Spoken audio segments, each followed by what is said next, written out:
What's up tonight, everyone? Welcome. Fine Thursday to ya all, and Brothers War Early Access Day to y'all. Good to see ya. What is up? Tugamud, Stonewade, Minner Milan, Pyrano, V-House, Arrow SW, thank you for a million gift subs. Welcome everyone to the Fishbowl. Hopefully everyone is having a spectacular day. We are gonna have some fun tonight.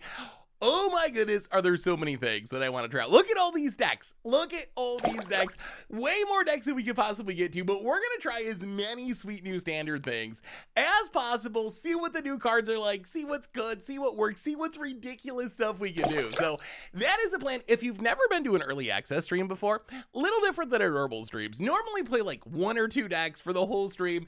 Today we're going to be jumping through as many new decks as possible, trying to see all the sweet Brothers War stuff. What awesome things we can do.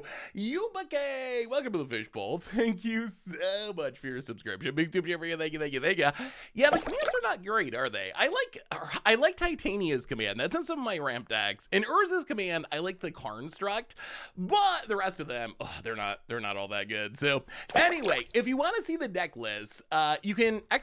deck. There's a doc with all the decks. You can take a look at what we're playing or what we might be playing. Again, there's way too many for us to possibly get through, but we're gonna get through as many as possible. And I think the plan is, hey, what's up, Delta? How are you? Good to see you. Can we stop the splashing Fishbowl? It's all the gift subs. It's the 50 gift subs that are working their way through. Once everyone is officially gift subbed, it'll stop. But I don't think there's any way to stop the splashing. Is Brothers War out? Brothers War comes out officially on Tuesday, but this is the early access day. They usually do one day before the set releases, where Wizards hooks up content people with a free account, and you get to play as much of the new cards as possible for one day. So that's what's going on today. I'm doing wonderful, Doug.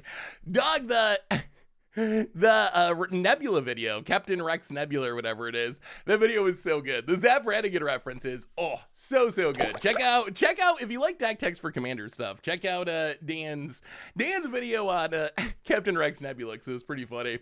Anyway, everyone, let's do a reminder, start talking about these decks, get into some games, see how much we can get through. Lucid, another gift sub. Philip, welcome to the Fishbowl. Thank you so much for your subscription. Big super for you. Thank you. Yeah, we're gonna start with melds. We want to see if we can meld. I want to see if there's an epic animation for melding as well. So we're going to start by trying the melds, and then we'll jump through whatever other decks. You can call out what you want to see, pick them. If you got other sweet decks, let me know in the comments. We can actually play some of those decks too. Whatever y'all want to do, but we're going to play a ton of new stuff. So reminders, replay YouTube. That's where you can find all the old streams, including this one in the future. Normal YouTube. Brothers War content starting next week, but this week we did some rooftop storming in Modern for yesterday's Against the Odds. Dogometh, welcome to the Fishbowl. Thank you so much for your subscription. Big super for you. Thank ya. So yeah, did some rooftop storming. Tomorrow we're pioneering for Muncher Brew. So lots of stuff coming up on the YouTube. A reminder that our sponsor today, apart from Wizards, who I guess is technically partly a sponsor because they gave us a free account for the day, but it's Card Kingdom. If you need some Brothers War cards with Glowy Eye Urza, or maybe a Heliod, or a Haunted one, or a very nice borderless Dockside Extortionist, you can get them at cardkingdom.com/MTG Goldfish. If you get a free goldfish sticker, just let them know you want one in your order notes and they'll hook you up. They're super cool like that. Otherwise, merch page, tokens, t-shirts, playmats, giveaways for the stream, and the channel and the site. Donations, always appreciated, never required. $2 or more gets your message on the stream. So let's talk decks. So we have a huge list of decks. You saw the doc. There are many decks on the doc. We got soldiers, we got multiple Urza decks, we got artifact decks, we got meld decks, we got Gix, counters, Jeskai artifacts, prototype link, a couple of weird burn decks, mono black burn, big Mardu dragon burn, one with a multiverse ramp. But I think the plan is to start off, Elka's welcome to the Fishbowl. This splash is never going to end. Let's keep this splash going through the entire stream. Infinite splashes. The counters deck is a Clay Champion deck, but I think I would like to start off by seeing if we can do some melding. I really want to see the meld pairs and if they're good. So here's what we got meld wise. I have 3 or 4 different meld decks. So here are the meld options that we're going to start with. This is probably the janky way to try to meld Urza. This is Urza Jeskai Power Stones, where we're like Thran Spidering and Urza's commanding and Visions of Phyrexiing, Power Stone engineering, trying to make a bunch of Power Stones so we can Urza and Might Stone and flip it, and we also got some big artifacts. So that's like janky Urza meld. I think the Bant Urza ramp meld is probably more realistic for actually melding. Urza. It doesn't have as many janky artifacts, but it's kind of a Bant ramp deck, which I think is actually pretty good. Titania's Command and some turtles and Topiary Stompers and Joint Explorations. So 2 Urza meld decks. So I think maybe we start there. And then we have Mishra for days. People love Mishra. I'm kind of blown away how many Mishra decks people have sent me. People just love their Mishra decks. So for Mishra, we have some viewer submitted decks. We have Jund Meld, which is Mishra and Titania, both in a Jund shell, trying to meld either or both of them. There's like Mishra Reanimator. There's also Mono Green Titania meld. So let's start with Urza. Let's go Urza first and see if we can meld at Urza, and then we'll go from there. And if you got decks that you'd like to see, let me know. Let me know which ones you want to see as we go along. But let's start with the melding first. Let's start with Urza, probably the biggest, most exciting character from the entire set. Bowerstein, Rusty Shackelford, welcome to the Fishbowl. Thank you so much for your subscription. Big soup Jeffrey, thank you for the cheers as well. So many subs, thank you so much, everyone. Let's Karn and Power Stone the lead of it. No cards. All right, so let's start with Bant Urza. I think this can actually meld Urza. So what is the plan of Bant Urza? The idea is pretty simple. In the early game, we're ramping with Joint Exploration, with Shigeki, with Topiary Stomper. We're trying to get to Urza and Mightstone and Weakstone, and if we can do that, we can meld into Super Urza Planeswalker, which should hopefully just win us the game. Since we're doing all this ramping, we can also Cityscape Leveler, we can Portal to Phyrexia. Titania's Command, really curious to see how good it is. I think maybe it's actually kind of good, but that's Bant Urza ramp. Let's get going. Oh, speaking of Gix, oh my god. So before starting the stream, I don't know if, okay. So before starting the stream, I was working on this budget deck that I want to do for Budget Magic. So I'm playing this budget mono red Power Stone ramp deck, and I run into someone who's playing Gix, and someone's playing mono black Gix. Oh, you know what? We should put Teferi. I'll throw Teferi into the Bant deck. Teferi'd probably be good there. So I'm playing against mono black Gix. I'm playing this budget ramp deck, mono red ramp. My opponent had 3 cards in hand. My Thran Spider gave them a couple of Power Stones, and they're just like, all right, ever. We might as well spin our Gix. They pay 7 mana, they spin the Gix. They were about to lose, and they hit Phyrexian Portal that wrath my board and let them reanimate their Titans of Industry and win the game. It was like, oh, it gave me a new appreciation for the potential power of Gix. I know they like high rolled and got a little bit lucky because hitting the like Portal to Phyrexia is pretty over the top, but it was still, it gave me an appreciation for what Gix can potentially do. Oh no. No Teferis? Where's the Teferis? Okay, well, we'll add a couple Teferis to this deck. I think that's fine. Go up a Teferi. We'll try 2. We'll try 2 Teferis and see if they're good. We'll go 1 Farewell. Let's try it like that. All right. Bant Urza. Can we meld it? Can we Teferi it? Let's find out. Here we go. Match number 1, early access day. Hey, thank you, Mr. Second Amendment. I appreciate the sub. Thank you. Welcome to the Fishbowl. Thank you so much for your subscription. Big super for you. Desync on the sound and video. Uh-oh. Wait, is there actually a desync? Is anyone else getting a desync? Every once in a while, someone says there's a desync, and everyone else is like, it's working for me. Yeah, try refreshing. Hopefully that fixes it. It looks right on my end, so I think refreshing probably fixes it. Hypnotoad. Ooh, Urza, Mightstone, Weakstone. No ramp, but that's fine. We'll try it. Welcome to the Fishbowl. Thank you so much for your subscription. Big soup cheer for you. Thank you. All right, this could happen. We could use some green mana, but I think this could actually. Ooh, all right, there's green mana. Well, get down Shigeki. Do a little ramping. Oh, I feel it coming. Oh boy, how busted is Urza? Oh, another Urza. Well, I mean, do we just run out in Urza? Yeah, we probably Shigeki. Let's play the land and just pass in Shigeki.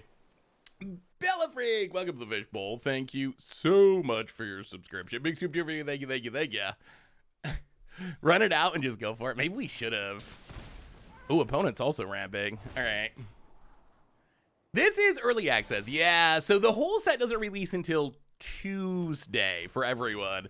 But this is the 1 day only early access. Yeah, I guess I kind of regret not just running it out then if they're playing a ramp deck. Hey, welcome. Good to have you. Mangoes. Ooh, all right, another joint expiration. Well, let's Shigeki. Get in a Jano. Oh, Multiverse. Have fun, Seth. It's gonna be MTG Summit this weekend. Gotta go grocery shopping today instead of Sunday like I normally do. Dog, have a great time at the summit. It seems like it should be super fun. Seems like it should be really, really sweet. Well, okay. Play the land. Play Urza. Shigeki number 2. Pass the turn. The sound is like 3 or 4 seconds behind the video. Really? I haven't really heard Urza's voice yet. I wasn't paying attention. Apiary Stomper. They could have counters up, which is awkward.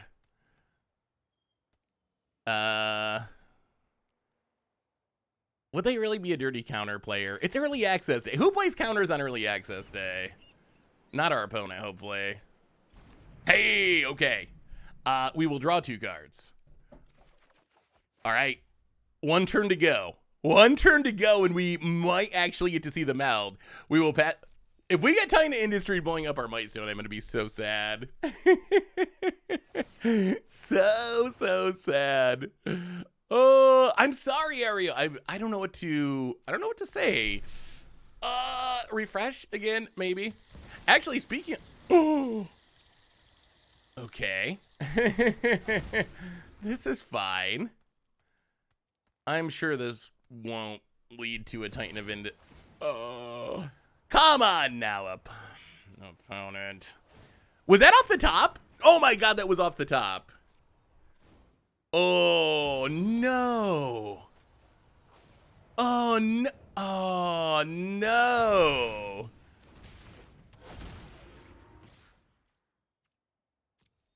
Oh, off the top of the deck. Okay. Well. No, this is early access. It's early access. Oh, that's unfortunate. 1, 2, 3, 4. 1, 2, 3, 4, 5. Wait, can we do it? So if we play Roadside Reliquary, 1, 2, 3, 4 to cast it. 1, 2, 3, 4, 5. So we can still meld. What happens if we meld? Exile cities. Oh, 2 activations. We will lose. This does work. Oh my God, this works. 1, 2, 3, 4. Oh. Oh, watch this. Watch this. Thought you could level us, did ya? Oh my God. All right, so Might Stone and Weak Stone. Kill the Topiary Stomper. Urza. Let's meld it. See this epic animation? Victory is assured. Really? That's it. That's it. That's all. So we get to activate twice. We snipe Cityscape Leveler out of here. We get to activate twice. Snipe the one with nothingness. The animation was a little disappointing, but that was an epic turd. Oh my goodness, that was a turd. About it. Land. Oh, more Cityscape leveling. Okay. Blows up our Urza. Blows up the Urza. Oh, that was such a good turd, though. Oh, that was such a good turn. Now what do we do? Oh, this is pretty sweet too. Boom. Blow up your Cityscape Leveler. Titania's command. Grab 2 lands. Exile your graveyard. Out of here, Cityscape Levelers. Gain a bit of life. Argoth. And Blast Zone, I guess? It's working. It's working. Yeah, the animation, how... Is that a legitimate complaint? Like, is it silly of us to complain about the lack of animations? I just miss it. Remember when Eldraine came out and, like, every Mythic had a... I mean, it had an animation. Some of them were epic. Some of them were not as epic. But I feel like if you were going to invest anything into animations, it's got to be Urza, one of your most iconic characters, coming with this massive meld planeswalker. It takes 2 cards to put it together. There's like so much, there's so much effort that goes into it. And it should just be this huge moment. It should be a huge moment. And I mean, it was a huge turn. Magic-wise, it felt great, but it didn't feel nearly as huge as I was hoping. Wow. Oh, we can just set it up to do it again next turn. Okay. Let's run out Urza. I think we just Urza and then Shigeki back Mightstone and Weakstone and run it back. Trusted it if we get enough Urzas, we're gonna get there. This does feel like a very... I got to play a little bit this afternoon working on the budget deck, and it feels like a very Timmy format so far. We'll see if it lasts. It's early access day.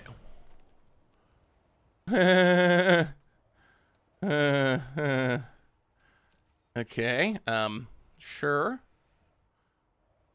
1, 2. 1, 2, 1, 2, 1, 2. Well, Shigeki, channel it.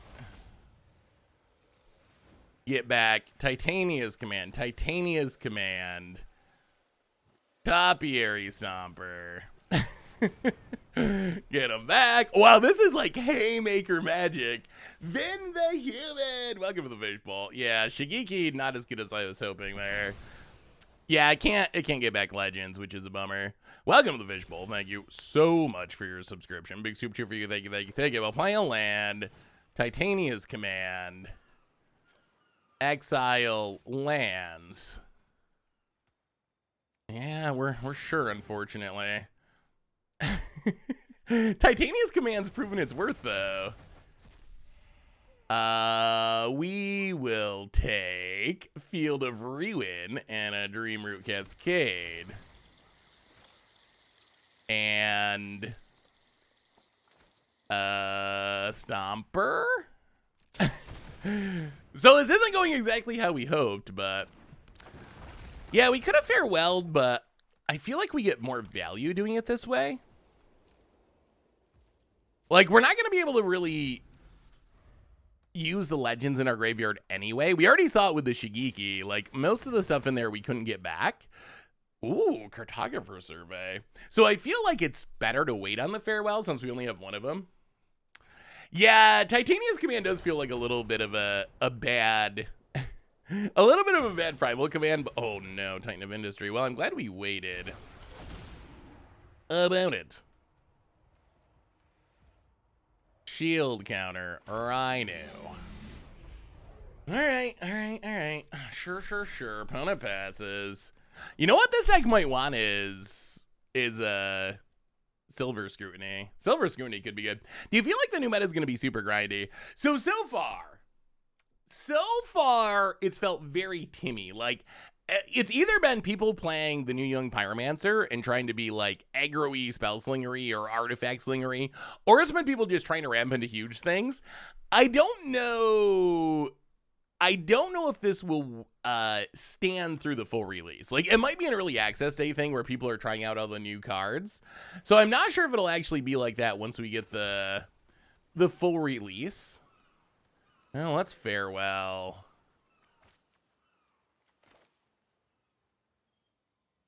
Farewell. Creatures, artifacts. Wipe them out. Titania's command. Make some bears? Yeah, let's go bears and lands. We're doing a good job of thinning our deck. We have so many lands on the battlefield. Pass the turn. This game has been ridiculous amount. Yeah, that's all it's... Oh, there's another one. Yes. What a game of... Wouldn't it be so sweet if this is what standard actually looked like? Like, if standard was actually people just slinging like 9 mana Portal to Phyrexia, 7 mana Titan of Industry, it would be so much fun. Well, all right, Mightstone and Weakstone. Draw a couple cards. Urza. No Urza. Joint Expiration. All right, play the land. And yeah, let's just pass. We just need to find a Urza. If we can find a Urza now, I think we just win. We can Field of Ruin away the Blast Zone that they take up. What are your thoughts on the new gold pack system? Oh, we didn't talk about that. I think the new gold, we don't have a land to get here, but that's okay. The new gold pack system is super awesome. Wizards actually, and I can't believe I'm saying this, because normally any news about the arena economy is bad news. It is very, very rare that we have good news about the arena economy, but I have to give Wizards a ton of credit. The golden pack thing, it feels like a strict upgrade. Like, am I missing something about the golden pack thing? It doesn't seem to take away from anyone, but then it's an upside for people who buy packs either with gold or with gems, it seems like. So free-to-play players or paying players. Is that actually a case of Wizards just being more generous? Again, like, it blows my mind that I'm even saying that, because I don't think it's ever happened before in the history of Arena, but I think it's happening. Explain the gold. Let me find the announcement, and we can actually just look at it directly so I don't say it wrong. Let me say the announcement. Azusa's many journeys. Okay. Sure. But where's our 1, 2? Oh god. 1, 2, 3, 4, 5. All right, well, Shigeki, get back our graveyard. Get them all back. One. If we thin our deck enough, eventually we are going to hit an Urza by default, because there's going to be nothing but Urzas left in our deck. And then, yeah, I mean, we don't need the ramp here. Let's just join Exploration, see if we invite Urza to populate to the bottom. We'll keep the joint Exploration. Untap. Ooh, Cityscape Leveler. That's not bad. That's not bad at all. Well, play the land. Farewell. Creatures, enchantments. Get rid of the Titan of Industry. This has been a wild game of Magic.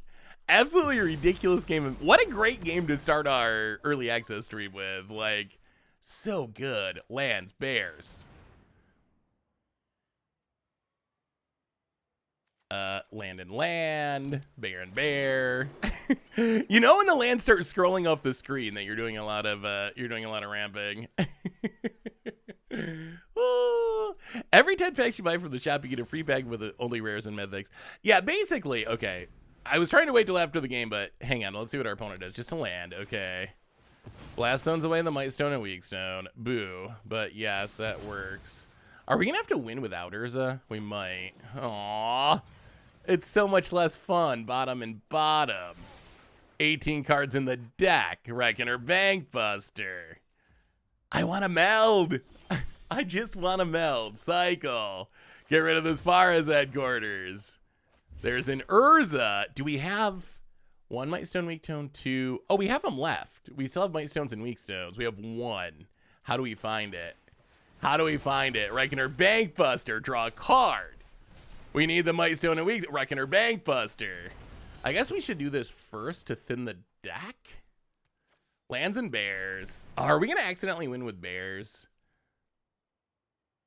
We do have one more Might Stone and Weak Stone. All right, thin the deck. Make some bears. Draw. Can we find it? No, to populate. Get in, hit ya.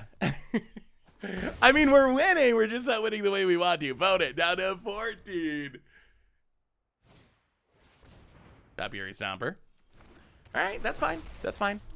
We could kill it, but if we kill it, then we're going to win with bears. And I don't know if I want to win with bears. I want to find Might Stone and Weak Stone. We're winning in so many ways here. Draw a card. Colossal Sky Turtle. Draw a card. Arena Lagging. Another Urza. All right, chat. Do we win? Do we win? Do we get the bear win? One thing I noticed playing earlier is if I say bear too much, the dog comes. This has been a ridiculous game. Ridiculous. Oh, wait. Return card. Can we do it? Urza. How much mana do we have? Oh my god. Okay, I think we can do it. Get back Might Stone and Weak Stone. Play Might Stone and Weak Stone. Draw 2 cards. Never gonna say no. Meld? Urza? We found it! The turtle comes through. How much mana do we have? What a game. What a game. All right, so make soldiers. Exile Stomper. Hit you with the bears. What a victory. We played through our entire deck, but we did it. We melded twice. I guess we can discard to populate at this point. Hey, what's up here? How are you? Oh, what a game. What a game. What a game. Do an inspiration. Yeah, opponent. They need to find an answer. They need something big. One to the top. Do they actually find it? Oh my god, one with the multiverse. The hits keep coming. Land off the top and... Oh, another one with the multiverse. Okay, and that's another free spell. Is that it? That's it. That's it. That's it. Urza, we'll just kill our opponent. What a game. What a ridiculous game of Magic. Oh. Yeah, I feel bad. With the win on board, I feel bad not winning. That's kind of, it might be a little disrespectful. What a game. Oh, Urza was very impressive. That was a sweet game. Our opponent's deck did cool things. We did cool things. If Magic was like that all the time, oh man. Could you imagine if there were more games like that? I mean, it's been Timmy so far. We'll see. I would love if it actually stayed Timmy. Okay, Golden Packs. I want your opinion on this, chat, and then we'll go into the next game. So Wizards announced a couple of things for the arena economy. The big one and most exciting one is, yeah, Mishra's coming next, and then Titania. We're going through all the melds first thing. So they announced that they're doing this Golden Pack thing. Starting with this set, they're going to try it with Brothers War. And how this works is when you buy a pack from the store, so your free packs from your reward track or from drafts or whatever, those don't count. But when you buy a pack from the store, it sounds like it doesn't matter if it's gold or gems. It's going to fill up this Golden Pack progress bar until you get 10. Once you get 10, you get a Golden Pack. A Golden Pack is 6 rares or mythics. Hey, morning, Yuki, how are you? 6 rares or mythics, guaranteed at least 1 mythic, duplicate protected. So essentially what this means is it's almost buy one, get one free, right? Not quite. It's like buy one, get half of one free. But if you buy 10 packs, you're going to get 6 additional duplicate protected rares and mythics. And as far as I can tell, is this doesn't actually take away anything. It's not like they rebalance something to make the rest of the economy worse. Yeah, that's how I'm looking at it. And actually their reasoning was shockingly good. I can't believe this was such a good announcement. But their reasoning was basically, we know not everyone likes to play limited. We know not everyone likes to play limited, and we know that the arena economy is set up, so it's pretty good for people who like to play limited. If you play limited for a while, you're going to build your collection, but not everyone likes that, and this change should balance it more for constructed-only players. So now you don't have to feel like you have to play limited to get the most out of the arena economy. So it seems like a absolutely shockingly good change. The other, like, not quite as impactful change, but still I think a strictly better change is, remember the wildcard bundles?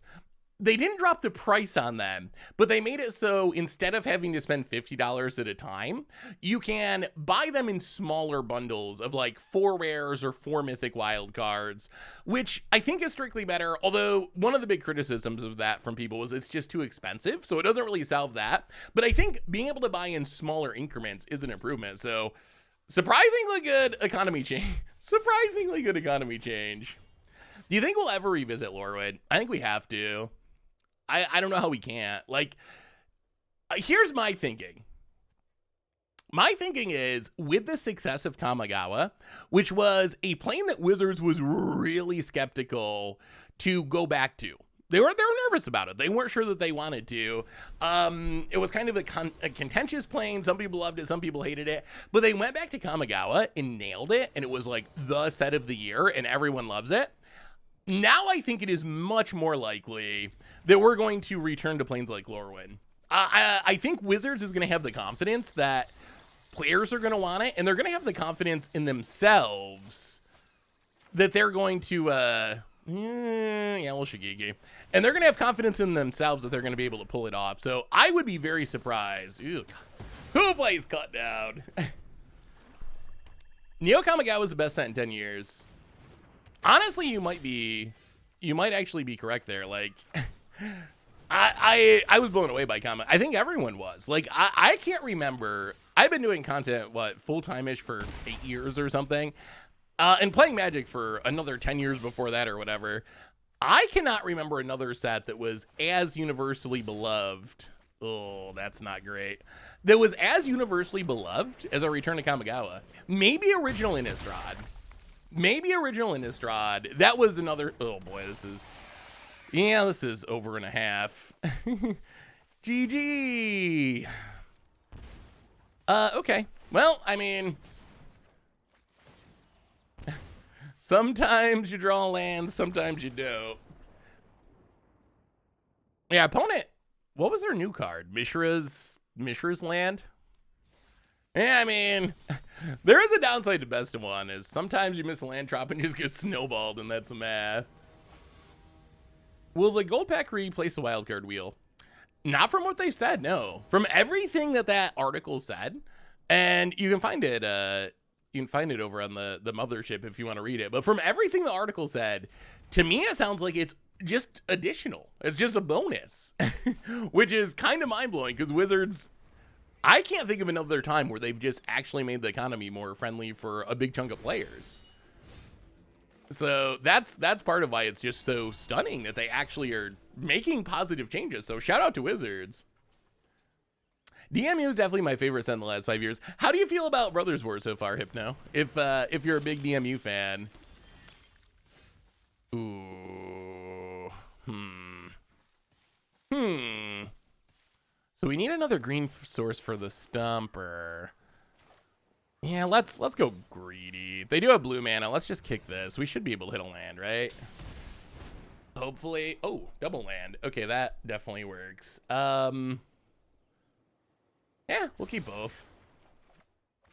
Get the land, put the headquarters into play, pass the turn. Worried about drafts for Brothers War. Doesn't look that exciting. I think it might be fun. It feels like it could be super Timmy. Oh. Okay. Yeah. Well then, Jano, Mightstone, and Weakstone. Mechanized Warfare is a little scary here. That's a lot of damage, potentially. Although we're pretty close to a Cityscape Leveler. Cityscape Leveler is kind of busted. About it. Land and Boulder and Epic here. Gonna ping us for 2. Blood Tithe Harvester. Another blood token. White. Ouch, blue. Whatever. Play Urza. Oh no, this doesn't work.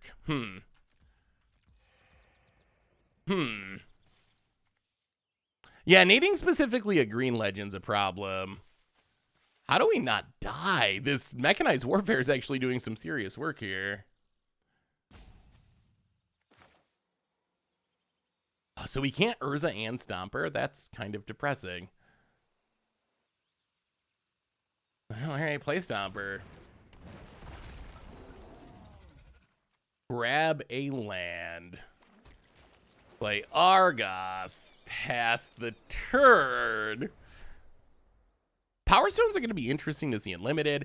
Yeah, I think that, I don't know, the set looks interesting to me in Limited. That's not great. This extra damage is adding up. About it gets and hits us. Down to 7. Transmogrant. I don't know if we can survive. I don't know if we can survive. Play a land. 1, 2, 3, 4, 5. I guess this works. So play Urza. What if we meld? Can Urza save us here? Reduces cost of artifacts. Makes a bunch of 1/1s. Huh. We could make 4 soldiers and try to block. If they have removal, we're super dead. The other option is just play Leveler. Yeah. I'm not sure which option is more likely to keep us alive. We could also just Cityscape Leveler and blow up the Warfare.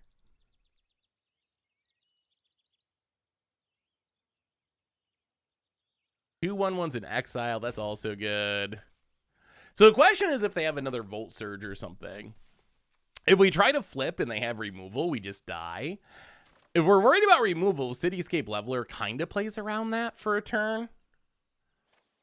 I think we actually just Leveler. I think this is better. So Leveler.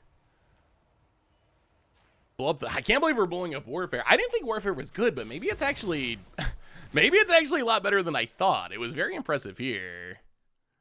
Well, they did have the removal, didn't they? All right. Well, Cityscape Leveler. Go. Meld is... We already melded a ton in the first game. We will meld more, I promise. And we got to meld the rest of the melds, too. So which meld do you think's best? Oh, the red list is sweet. That's actually a budget list that I'm working on for next week's Budget Magic. But it's actually, yeah, it's like $70 in paper, 20-ish rares, I think, on Arena. So yeah, hopefully that's gonna be a Budget Magic deck. What's up, motherfucker? How are you? Good to see you. Good to see you. So what's our ranking of melds? We'll have a fuller picture after we play the rest of them. Oh, they did have it. Okay.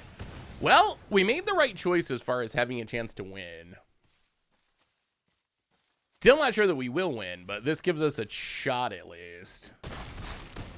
Down to 3. Opponent passes.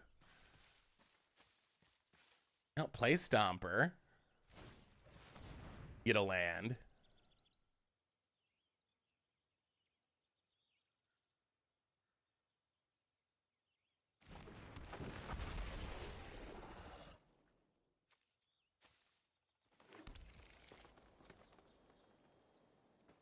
Oh, this is definitely coming back on the cheap. Does this mean we don't attack? That's so awkward. All right. Might Stone and Weak Stone. Draw a couple cards. Might Stone and Weak Stone hasn't felt bad. 5 mana seems like a lot. Oh my god. All right. Pass. Yeah, let's just pass. See if we'd stay alive. And Portal to Phyrexia. Oh, the bobs. Gix. Okay. Opponent passes. I don't like that, Gix. Oh, Portal to Phyrexia. Out of here, everything. Oh, so good. So good. Oh, still no... Are there animations for any of the cards in this set? The only thing that has disappointed me so far is the lack of animations. Get it, hit ya. Down to 16. The bobs are flowing. All right. Transmogritte returns. I think Transmogritte's probably pretty good. Opponent's deck looks interesting. We're going to play Gix later, I think. I'm excited to try Gix. Oh, Halfwing, which, you sent me 6 decks. I like the Auras deck. I'm intrigued by the Auras idea. Do you have a favorite out of the ones you sent me? Ooh, uh-oh. Oni called Anvil. Oh, Titania's Command's gonna save us. I think Titania's Command's gonna save us here. Hopefully, down to 2. Opponent.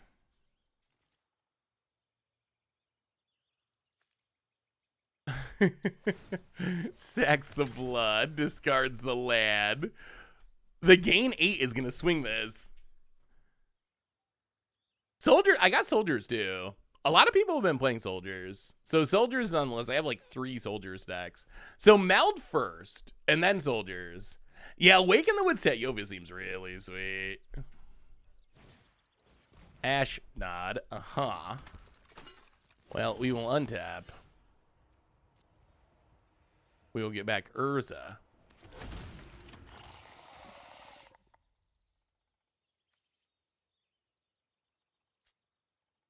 We will meld Urza.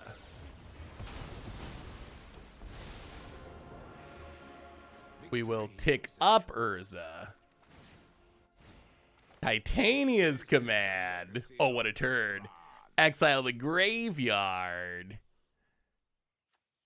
Make a couple bears.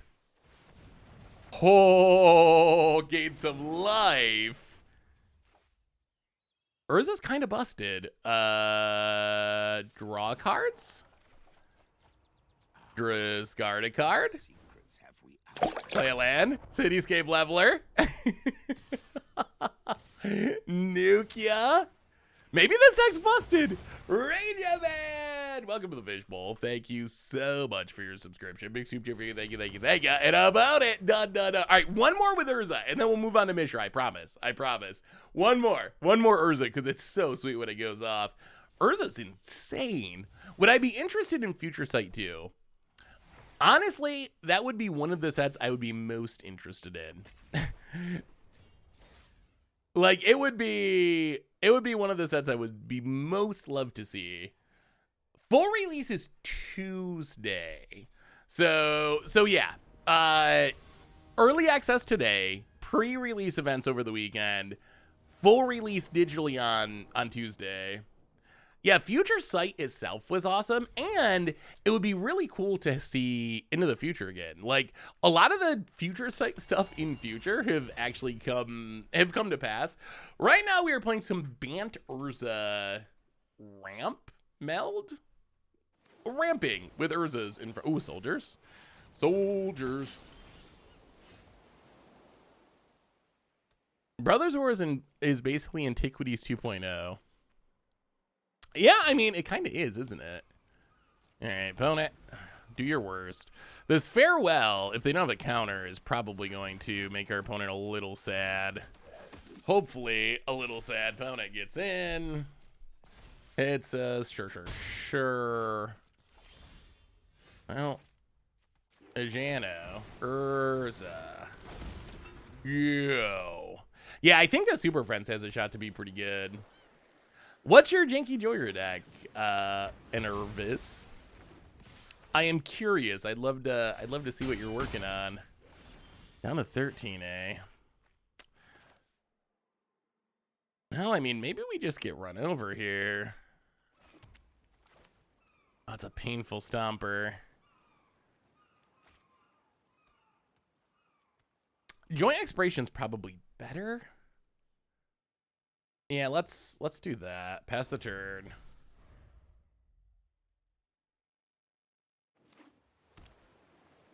Oh, I missed the Set Bootser announcement. That's sweet.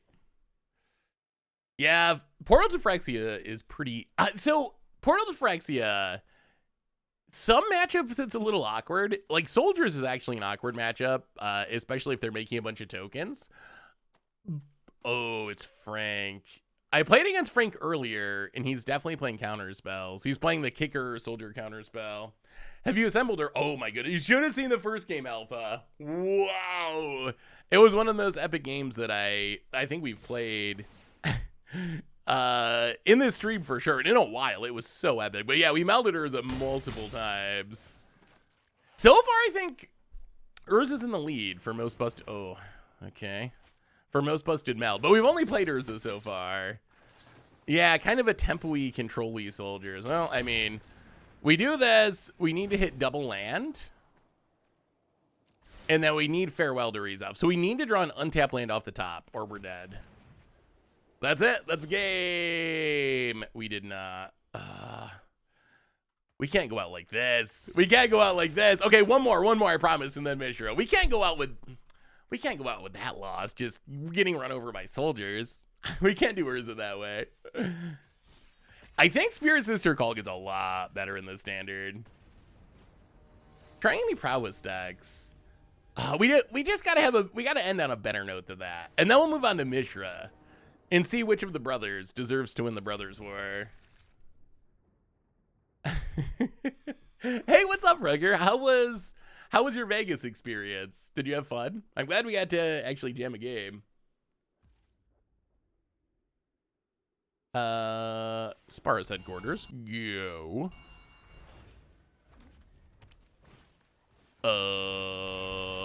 Opponent.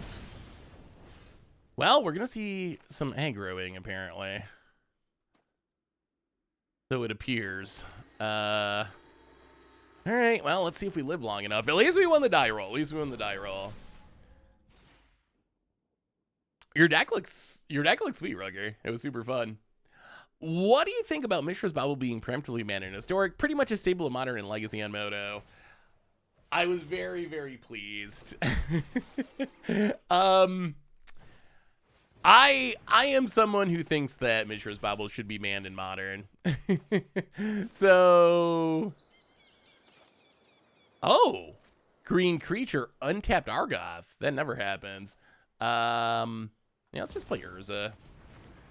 Urza past the turns. I think that Bobble is a actually busted card. So I was happy that they preemptively banned it. I think that there's no good thing that card does in any format. I can't think of a single time I've been like, oh, like that's a really cool deck that exists because Mishra's Bobble's a thing. I don't think it's ever happened. It's always like, oh, like your already busted deck is 56 cards now. Oh, you're triggering prowess for free repeatedly. Like that's been my experience with Mishra's Bobble. So I'm glad that. Does this actually work for our opponent? We could still block with Urza, right? It's just +1 damage. Mechanized Warfare has been more popular than I expected. So we block here. Urza takes 3. This is fine, right? So that dies. They get to put counters on the Rabbit Battery. Or the Etchings. Well, this works. Land and Mightstone and Weakstone. Mightstone and Weakstone's been better than I thought. Does Lantern even play Mishra's Bobble? I don't feel like the versions of Lantern that I have played even play Mishra's Bobble. I mean, what's a cool Bobble deck? Is there a cool Bobble deck? I will take it. If you can tell me a cool Bobble deck, I will take it back. I'm sure one probably exists. There probably is. Melikaru, welcome to the Fishbowl. First time sub. Thank you for your, or 4th month sub, sorry. Thank you for your subscription. Big super different. Thank you. I mean, there's tons of, like, Death Shadow's a fine deck. I don't dislike Death Shadow. But it doesn't exist because Bobble's a thing, I don't think. It's just, like, powered up because Bobble's a thing. Maybe, like, you remember the... Oh, I don't even know if this deck played Bobble. I was thinking of the old Pure Steel Paladin combo deck before Hammer Time was a thing. Where you just took in... Wow, this is a blowout. If we... Oh, boo! Boo! Hiss! Technically, you're not supposed to scoop in this event. There's... So there's... there's a Discord for this event. For the early access event. And earlier today, most of the posts in the Discord were just people being like, my opponent scooped. This person scooped. They scooped on turn 3. Please stop scooping on turn 3. Why did you scoop on turn 4? I mean, I'm not really a reporter, especially for something like this. I'm not gonna report someone for scooping early, but it would have been cool to see Urza flip again. Anyway, so Urza ranking, it was sweet. We flipped Urza a lot. Yeah, sometimes we got run over by aggro, but Urza felt, I would say, 8 out of 10. Like, it felt really good. We didn't draw Teferi, so hopefully you find Teferi in the future in another deck. But Urza, flipping it was easy. The most impressive part of this deck, I would say, is Mightstone and Weakstone was better than I thought.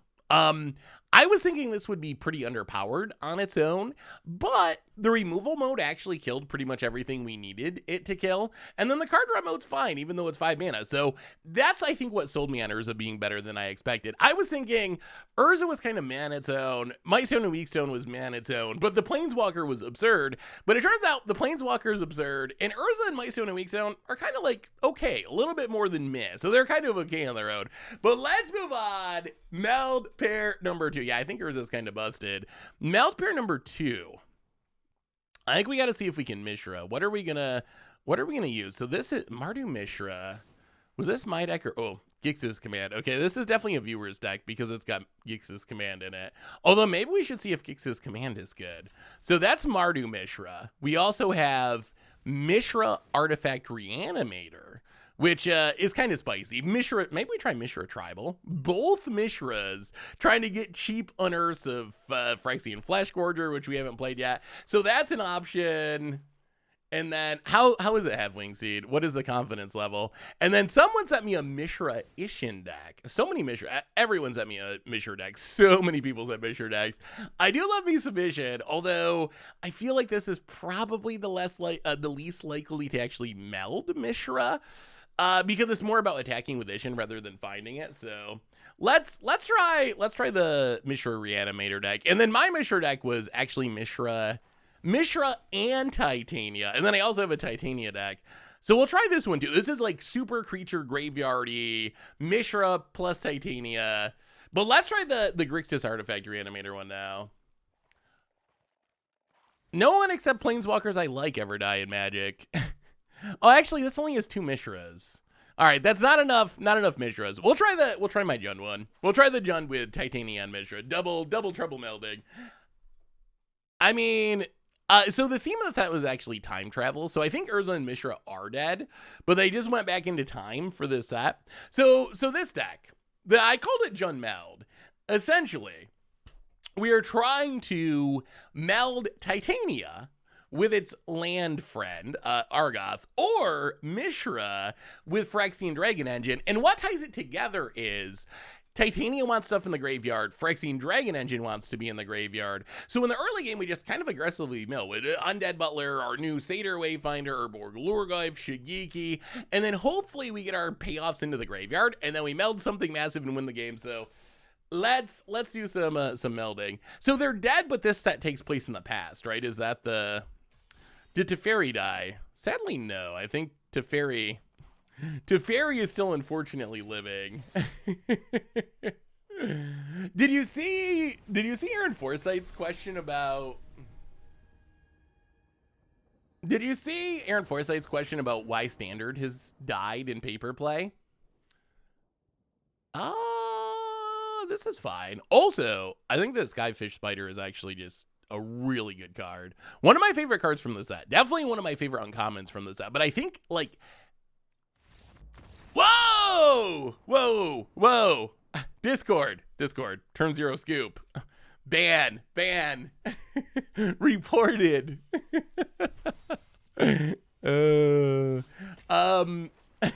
Report. You're done. No more early access for you, opponent. What did you think of that question? The question was basically, Standard is basically shriveled and died as far as paper play over the past few years. What has been your experience at your local game store? Like, is Standard less popular? Why is it less popular? Why aren't people playing it? My thing, yeah, turn 0 win. Not many decks can do that. Go Gary Explorer Spider. It seems good for Spider Tribal. I'm going to play Skyfisher Spider in my Panharmonicon decks and Commander, I think. It seems good there. Oh, we got the Titania. So we need things in the graveyard and its landy meld friend. But why do you think Standard has fizzled in the last few years? Do you have a... I think the fact that it has fizzled is pretty obvious. Like, that even Aaron Forsythe is saying that. Like, everyone knows that it's really dried up. Why, though? My thinking was a little bit Arena. Like, that's probably siphoned some Standard players away. A little bit Commander. I think some people have probably been like, why would I spend $500 on a Standard deck that's going to get banned or rotate in a few months when I could spend that on a Commander deck, multiple Commander decks? So I think Commander has probably also... do we discard the land? Probably. Although if we whiff on lands, it's going to be bad. We'll get enough lands in the graveyard. We'll just discard the Dragon's Engine. Play the land. Undead Butler. Mill some cards. Undead Butler. No lands milled. Mill. Okay, there's a couple of lands. We're getting there. We're doing it. About it. And I think the pandemic hurt it. I think, like, all competitive play being shut down because of the pandemic hurt Standard probably more than some other formats. What do you think of Transmogrant's Crown? I feel like Transmogrant's Crown might actually be good too. So if we block this... Oh, that's, you know, kind of brutal. All right, so we block it, it dies, they draw a card, and they get to replay it for 2 mana bigger. I think Standard being bad also played into it. Although, Standard has been much better lately. Do we exile it? Yeah, we can get back the Satyr Wayfinder dork. The bad Satyr Wayfinder. And Standard's been expensive, so the pandemic kind of... I don't want to say it's over, but it's calmed down enough that we've opened things up again and we have paper play again. It is tough to get back in if you haven't been playing right along. It's expensive. It's expensive to get back into it. You know, play the land. Oh, play the Satyr Wayfinder. Can we mill some lands, please? One land, 2 land, 3 land. All right, get the Riveteer's Outlook. So close, and yet so far. Let's play the Dragon Engine. We need 1 more land in the graveyard. We need 1 more land, and then we still need the Titania land, which we haven't found yet somehow. I think no coverage hurts too. Oh yeah, that's the other part of it. There's like more so than most formats. I think that Standard was dependent on competitive play. Standard is like a shockingly expensive way to play Magic. When you really think about rotation and how often you got to buy new decks, I think it's actually just one of the most expensive ways to play Magic. However, I think some people justified it by... Oh, opponent's Mishra. Oh, there's a land. Okay. Titania.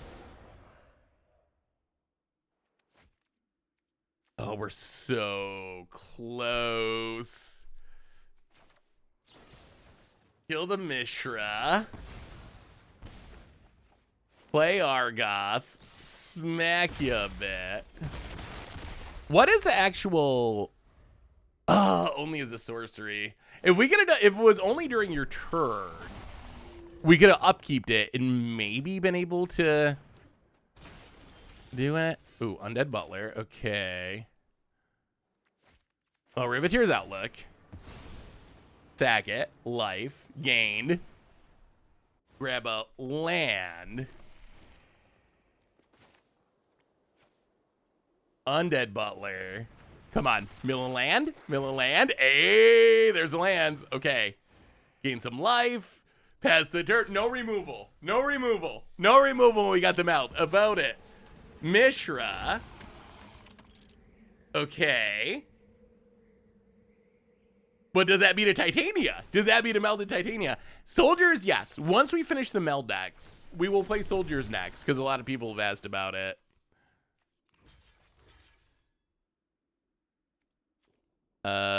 Kill you? Oh! Ah! Meld number 2! Titania! Flips! 12-12. Lands come back. Gain a bunch of life. Oh, I think we might have got him. That is a big old threat. Play the land. Gain some life. Get the last one out of the deck. Unearth Phyrexia Dragon Engine. Yes, discard our hand, draw some cards, and swing. Whoa! 13-13. Vigilance, Trample, Haste. Okay. Maybe Titania. Maybe Titania is more busted than Urza. Maybe all these melds are just good. Wouldn't it be sweet if all the melds were good? Last time we had meld in Standard, it was like super fringe and not very good at all. But so far, I know it's early access, and you don't want to read too much into early access, but so far, melding's actually felt practical. I'm sure it'll be different when... you're playing Esper every time or what. Ooh, this might be the Mishra hand. We got the Mishra Curve. We need another source of mana, I guess, because we have double Argoth, but Dragon Engine, Mishra, meld it, win. Woo! Hey, what's up, Magikarp? How are you? Hey, what's up, Thundervogel? So what is it, did you miss? Yeah, Dolph Grip. That was the first deck we played. Oh, it's Jim Davis. What's up, Jim? The very first match that we played was probably the most epic one with Urza. So if you go back and watch the replay, the first match was probably the best example. Leon Stu. Hey, what's up, Leon Stu? I feel like it's been a minute. How are things? Good to see you. Good to see you. Welcome, welcome, welcome. Yeah, let's just play this. Play this, grab a mountain. I remember when I remember melding from before, and my opponent wondering what happened when I did it. Yeah. Yeah, it was definitely a bit on the fringe side of things. That is a little scary. Fable the Mirror Breaker is a good card. Yeah, we can wait. Let's just Fable. Play the dirty Fable. Oh, sweet Magikarp. Megacarp. I'll keep an eye out for it. What's your favorite Magic content to watch from other creators? Ooh. So I think it's partly because I've been watching Magic content for so long, but I like some of the old school creators who've been doing it forever. Like for me, LSV was someone who definitely inspired me when I first started making content, and I feel like LSV's content is just, he's really good at Magic and he's very entertaining. So LSV would be one. As far as streams, Gab Nassif is probably my favorite stream to watch. And then there's been some really good new additions, like Thraben U's a good one for Legacy. I'm forgetting another Legacy one. What's Bosch? Something Bosch. I'm forgetting the name at the moment. But that's another one that I enjoy in Legacy. Brewing wise, who else makes brewing content at this point? Bosch and Roll, thank you. Yes. Bosch, not Chris Bosch, although I guess I kind of enjoyed Chris Bosch's time in the NBA slightly. Mill. Go to combat, get the treasure. Hit ya. Play Blanchwood Prowler. Mill. Get back a land. Deathcap Glade. Go. Yeah, who would you consider out? As far as non-gameplay, Caleb's great. I love Caleb. I love Ali. Aspiring Spike makes some really good brews. That's another one. I don't get to watch Spike's stuff all that much because I'm usually streaming when he's streaming. So I don't get to watch it as much, but I do enjoy it. Got protection there, Jim. Jim Davis, another good one. Oh yeah, Caleb's content's also very, very good. Kuroki's very entertaining. Very entertaining streamer too. Do you know why Ben Stark and PVDDR stopped streaming? I don't have any inside information. Oh god. This is brutal. I don't have any inside information, but I know that... Holy. But I know that the MPL people were paid by Wizards to stream. They were paid by Wizards to stream. And then the MPL ended, and they were no longer paid by Wizards to stream. So I wouldn't be surprised if it just became less profitable for them. As far as non-gameplay content, Prof is amazing. I love Vince. Vince will always be, he might be a bad influence, but I still love Vince. I enjoy Rudy's videos. I don't always agree with Rudy in his takes, and he definitely has a little bit of the I don't know, a little bit of the hedge fund dude, like speculator thing going on, but he makes some very entertaining videos, and he does have some good information. So even if I don't agree with him, I do, when it comes to like card prices in the like kind of the vendor seller perspective, I do respect his his knowledge when it comes to that, even if we don't agree. I think we're dead, right? Seems likely. Yeah, this deck's a little too aggro. We couldn't even find time to get our Mishra down. If we live in with this big board, we can Mishra and maybe gain back a bunch of life. But yeah, we still haven't seen Mishra meld. I mean, what about you, chat? I presume and hope that you enjoy MTG Goldfish contest that you're in the stream, but what's something? Oh, Sam, of course. Ristic Studies is just on his own level. Ristic Studies, I don't know if you know, do you know Summoning Salt? Not a Magic YouTuber, but this has trample. They all have trample. Yeah, okay. Yeah. Too much trample, Jim. I don't know if you know Summoning Salt. Makes videos about like speed running and whatnot. I think Summoning Salt is like some of my just favorite YouTube content, like regardless of genre.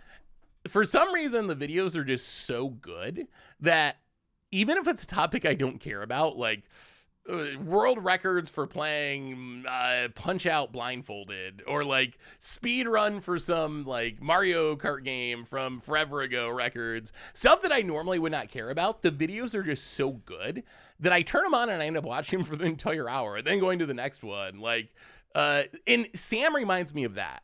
Sam, Ristic Studies, his content is like that for me. It's just so good that even if Sam is talking about a topic that I don't care about, and it's some like lore art thing that just isn't my space, the content's so good and the video's so well made, and Sam's just got such a nice calming vibe that it's I can appreciate it all the time. Like it's always awesome. Spice 8 Rack I like too, for sure. Spike has some really good videos. Chris Patello making it to the MPL is one of my favorite things. Like him becoming like a streamer and a Magic player, because I don't know if you remember this. This was a long time ago, but this was back when we actually had coverage of Magic events. Gasp! Imagine that. Oh yeah, Remy is awesome as well. Almost all of Remy's like song parodies are so good. Just about all of them. Sometimes I'll just go to his channel and like play it like a playlist and just listen to all of them. But I don't know if you know Chris Patello. This was back when we had coverage. This had to be Shadows over Innistrad, somewhere in that era. But Chris became like famous for making the top 8 of a GP playing Harmless Offering Demonic Pact. It was a deck that it was like his own brew. No one was playing. It wasn't like he took a tier 3 deck and did well with it. It's like he brewed this deck, and at that point, as far as I know, he was like basically an unknown Magic player. He just like some guy that showed up to the GP with Harmless Offering Demonic Pact, and he made the top 8. One of my favorite GP experiences, just watching it the whole time. They're like, hey, this random dude's just like keeps winning with Harmless Offering, and then they started featuring him on coverage, and next thing you know, he's in the top 8. It was one of my favorite tournaments to watch. It was just so much fun. So that was my first introduction to Chris Patello, and that was awesome that he makes content and ended up being in the MPL and doing the whole pro thing.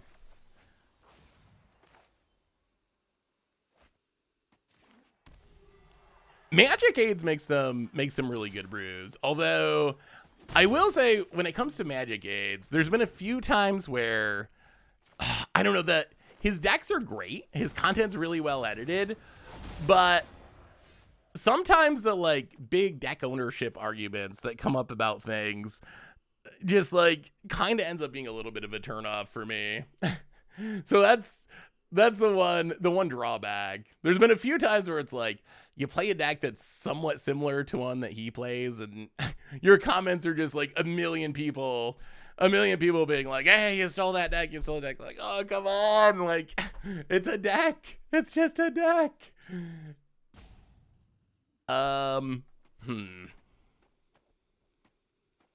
Yeah, Mono Black just has a funny personality. The way he talks, the way he does it, just like everything about it is just, it's super fun and light and humorous.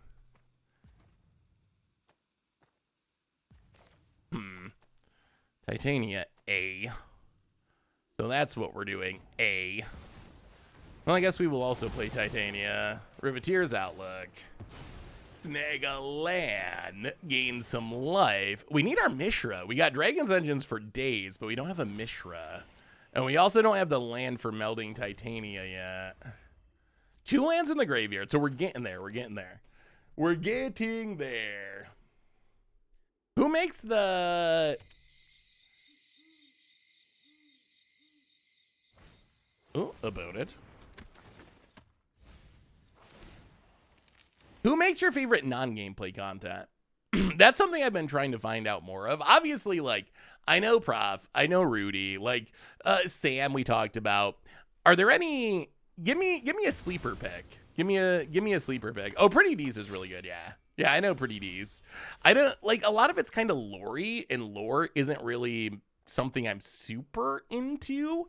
So, I don't watch Pretty D's as much as I probably should, but the content's, like, super high quality. Yeah, Strictly Better MTG deserves a shout out. Dev makes really good videos. Magic Historian Ether Hub. Play to win. Oh yeah, there's so much Commander content. Oh, that's a whole nother topic. Favorite Commander gameplay. There's so many of them now.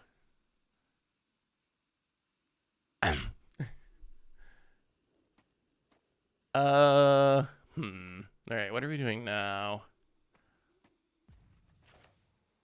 Do we need to worry about Titania? Oh, it's not close at all. All right, in that case, we'll play Shigeki. Please don't kill it. We'll play the land. We'll play the Phyrexian Dragon Engine. We're just gonna run our stuff out and wait.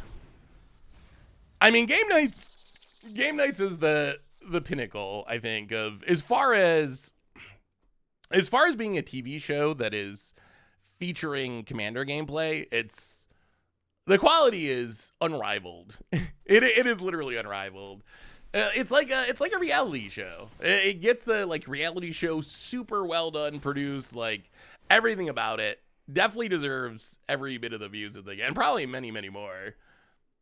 So for that vibe, it's definitely super good. Play to win, playing with power. Yeah, CDH is entertaining to watch. Now what? Old Rusting. They still don't have the land for Titania.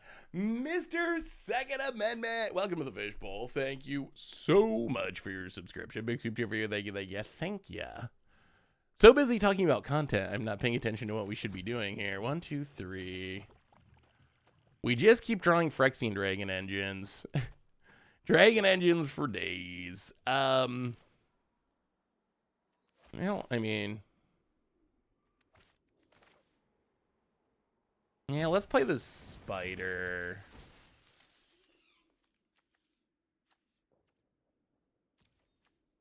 Sack the Prowler. The Titania does scare me. I know our opponent's not super close to doing it, but it does scare me. And then we'll get in with the Dragon Engine. At some point, we're just going to start unearthing Dragon Engines to refill our hand and try to find... Oh, the Mishra. We need to find the Mishra.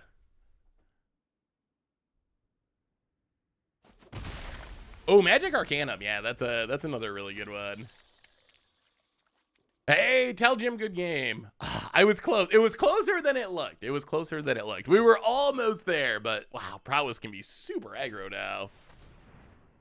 Do you watch any other content creators on different topics or platforms? I know I make content on LinkedIn daily. I completely go the other direction over on YouTube and switch for fun. Wait, there's content on LinkedIn? I mean, I guess I haven't been on LinkedIn in a while, but I thought that LinkedIn was like very just like a professional thing. Is there actually content on LinkedIn? I don't know if I've ever really done anything on LinkedIn. I thought that's where you like posted your resume. This is gonna tutor and then reanimate. Well, I mean, Phyrexian Dragon Engine, I guess. Yeah, discard the Titania. There's the Mishra. Do some attacking. So Mishra needs to attack. I wonder if we should find a way to give this haste. Like, maybe haste is necessary. Opponent blocks. Dragon Engine goes away. Opponent mills a land. Outside of Magic, what content do I watch? I mean, I mentioned Summoning Salt. Summoning Salt I really like.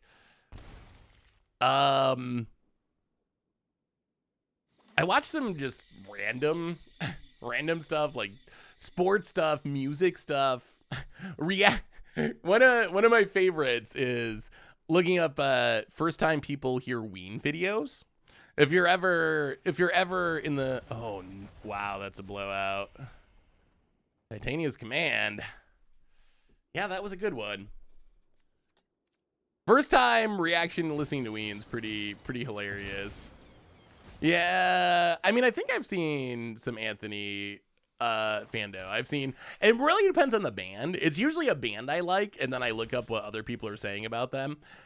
So I've seen some of his things, but I don't really have like a favorite music YouTuber that I follow. It's more the bands. All right, Fable the Mirror Breaker. Well, this is it. It all comes down to this. Does our Mishra live? Does our Mishra live? If Mishra lives, we get the Mishra meld, and the Mishra meld should do it, right? It should be enough. About it. Takes it. All right, opponent mills. It's a Wrath. Okay, drag to the bottom. They get to reanimate. Probably Titania, I guess? Yeah, it gets Titania. No removal. No removal. Just let it happen. Just let it happen. Seen a lot of Titania's commands. What's some non-magic content I should watch? Okay, Urborg Lurgleif. Yes. That's not removal. Opponent mill. I mean, opponent does get to meld Mishra next turn. Undead Butler. Oh, it might be happening. I think it's happening. Opponent gains life. This has to be what Wizards imagined. Meld versus meld. About it. So what does Mishra do? Does Mishra win us the game? Oh my god, we drew a spider too. That's actually kind of absurd. All right. Discard the Dragon Engine. Draw a card. Play the land. Go to combat. Wait, so what does Mishra do? Whenever enters the battlefield or attacks, opponent discards 2 cards. 3 damage to any target. Destroy an artifact or planeswalker. Creatures you control get menace and trample in one turn. Creatures you don't control get -1/-1 till end of turn. Make 2 power stones. And it's also a 9/9. Too many options. So we... Well, I mean, we're going to combat. We're attacking.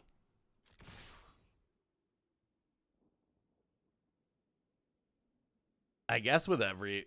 Well, okay. Maybe not literally everything. Actually, maybe none of that stuff. Okay. Attack with Mishra. Meld it. Meld it. Here it comes. Flip it around. Oh, so. Actually, are any of these even good? Huh. So creatures get -1/-1. Menace and trample. 3 damage. Let's see if this works. Huh, Mishra is just gonna die to a Tarmogoyf.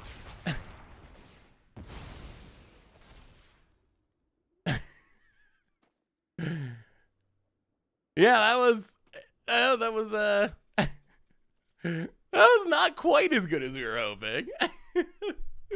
I mean, we get to kill Titania with the Skyfisher was what I was thinking. I think the plan is, so this is gonna happen. We kill the butler. And then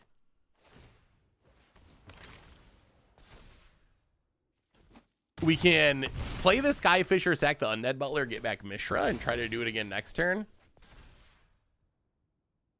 I think that's the goal. Well, that was not as impressive as Urza, I will say. Or even Titania, honestly. So, Spider. Sack the Butler.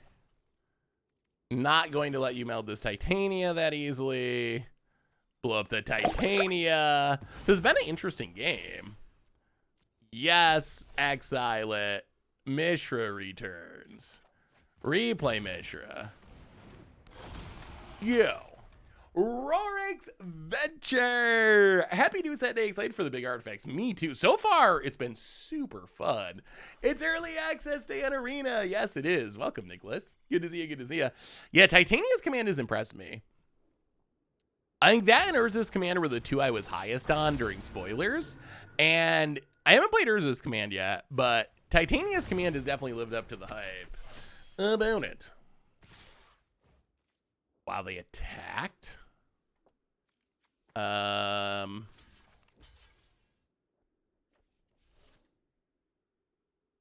lot of damage. Oh, we might want that tree. You know what? 9, 10, 11, 12. That's not that much. Sure. Sure, bring it. Bring it. It's only 12. Just a little off the top about it. Well, I mean, that's a land in the graveyard. That's something. We could meld this Titania, too. We just need to get lands in the graveyard. That's what we're missing. So gain some life. Grab a land. Phyrexian Dragon Engine. Get it back. Draw some cards. Go to combat. Attack, attack, attack, attack, attack. Get a treasure. Meld again. You discard 2 cards.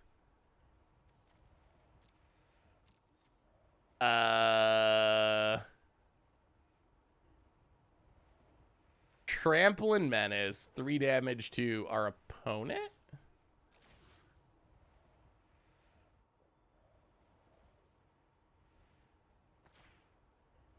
All right. Yeah, empty your hand. Hit ya.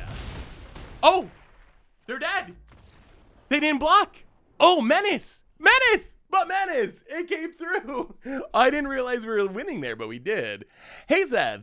I think you would like Frog Leap Studios. He reworks couples of non-metal songs and metal them up. They're really good. Ooh, I do like that genre. There was I like music.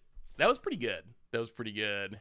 And let's do another one. We'll move on. We're not gonna do forever. So we'll do another Mishra, and then we would have seen all the melds. What do you want to see next? We would have melded every one of the melds so far. We saw Urza be great. We've seen Titania win games. We just saw Mishra win a game. If we pull up this list of decks, what are you hyped for on this list? So options, soldiers of various varieties, artifact reanimator, mono black Gix, green white clay champion +1/+1 counters, Jeskai Sahili artifacts, Esper prototype Blake, big dragon burn with like Archangel Wrath and the new rare dragon, mono black burn, which is kind of a mono black deck, but it's playing corrupt in as many weird burn spells as possible. One with the multiverse ramp, mono green Titania, and then some viewer decks, Naya Auras, more Mishra builds. One with multiverse ramp. I think that would probably be pretty fun. We had so much success with ramping. I feel like ramp's very underrated in this standard. We got to play soldiers. People want to see soldiers. So I know we got to play soldiers at some point. But we'll move out of melding after this and start. There's more to this set than melding. But meld has been impressive. More impressive than I would have expected. Well, tap land. Go. Gix aggro. Ooh, let me see. Mincello. I also have a Gix stack. All right, mill us some goodies. Horrible Satyr Wayfinder. Yeah, we'll take this all for a Springs. Go. Oh, Stern Lesson. Okay, that does make a Power Stone. I swear, I was going through my email and I had like 40 or 50 deck lists to go through. Oh, dear. Distracted by the email story. Yeah, that was just a punt. That was just, yeah, that is a punt that's probably going to lose us this game, honestly. Huh? All right, well, maybe it won't lose us this game. This might be a matchup where we can take a turn off. I don't even know what these cards are. Yeah, that was a big fun. Hey, see ya, Shramel, Liz. Next Thursday, a week from today, I will have the setup set up so we can do your pack openings. Yeah, run out Fable and the Mirror Breaker. See if we can recover from missing that land drop. Yeah, our opponent's deck looks a little limited at this, like a literal limited deck. Not limited power eyes, but like it literally is built for limited. I'm going to give you a run for your money for non-magic content. Enjoyment. I'm still going to make that competitive Pokemon video and make you learn the salt of teams based on Torparex, Fearathan, Staff. I don't even know those words, which is something you love. All right, I will. Wait. Oh, God. Oh. I take it back. Maybe our opponent's deck is of a power level that can actually win games. Instant regret. All right. All those bad cards make sense now. And well, I mean, we don't want to get banned for scooping early, so I mean, we are just dead though, right? They get to get back. Oh, jeez. Yeah, we are. I mean, we are super dead. We don't even have a creature to sack. If we mill ourselves, it's just turning on the portal to Phyrexia. All right, I mean, well, we're not. This game's just over. The game's just over. All right, maybe it wasn't a limited deck. Oh, did you see? What was it, Yu-Gi-Oh? Was it Yu-Gi-Oh that? I mean, skipping the land drop didn't help, but I do not think we're beating this anyway with this deck. Even if we made that land drop, I do not think it would have mattered. I don't know if any of you do Yu-Gi-Oh. I was kind of blown away. Now we got to do one more with this before we move on. Yeah, kind of. They have the conceding early policy. If you're like actually dead, I think you're okay to concede. I don't know. People still do it, and then other people complain about it. It's kind of a whole thing. Mono Green Stompy, welcome to the Fishbowl for the 63rd month. Welcome back. Big soup for you. Thank you. Finally caught the stream after you did my favorite budget deck, Mono Green for life. Ooh, Groundbreaker was actually pretty impressive. Pretty impressive. Hey, Seth, have you ever thought about playing Commander on Spell Table? It would be a nice break from Moto. It would be an opportunity to show off more cards you can't play on Moto. So we've done some... Oh, and we hit the tap land, so we can't even meld. So we've done some... All right, one more with this, and then we'll move on to Soldiers and Reanimator and one with the Multiverse and such. So we've done some episodes on Spell Table in the past, but I think we need a reason to do it on there. They haven't been really any more popular. If anything, they've been less popular than the Moto episodes, which was kind of counterintuitive. Maybe it's because it's harder to see on Spell Table, but yeah. So I think you'll see Spell Table episodes on occasion when we want to do like Infinity Commander or a no ban list Commander for things like that. I think you'll see it. But as far as doing it on a weekly basis, I would be surprised. Have you been able to successfully meld? Yeah, I mean, we got blown out that game, but in general, I think that melding has been way easier than I thought so far. We have melded every single one of the melds, and it hasn't been nearly as challenging as you would think. Ooh, no green mana. Are we mulliganing this? So Yu-Gi-Oh, there was this thing, I don't know if any of you play Yu-Gi-Oh. I wanted the opinion of a Yu-Gi-Oh player on this. So if any of you also play Yu-Gi-Oh, you can help me out. There was a thing on Reddit this week about how there was a big Yu-Gi-Oh tournament. And one deck is 80% of the meta.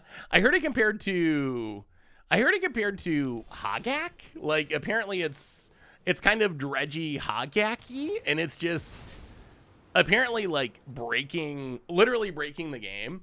And it was 80% of the meta at some big tournament. Yeah, it's a tier 0 deck. The thing that shocked me about it is I went and looked on the Yu-Gi-Oh Reddit, and people are just kind of like, yeah, you know, whatever. Like, that's a thing that happens. Sometimes decks 80% of the meta. You know, what can you do? The reaction from the community was so much different than I would have expected from Magic. In Magic, a deck gets up to like 30% of the meta, and the only thing you'll see on Twitter is people calling for Mannings, like including myself probably. Like you get to the 40%, and it's like the sky is falling. Everyone sell their collections, and Yu-Gi-Oh, it's like 80%. In 6 months they'll do something about it. They'll do something. So is that just normal? Is that just how Yu-Gi-Oh works? Because I was just surprised by the reaction of it compared to what the Magic reaction would be. Now let's play the land, play our own Fable of the Mirror Breaker. Slightly painfully. I don't really understand how Yu-Gi-Oh works. I don't understand games that don't have a resource system. Like, if you don't have lands, does that mean you can literally just play all the cards in your hand whenever you want to?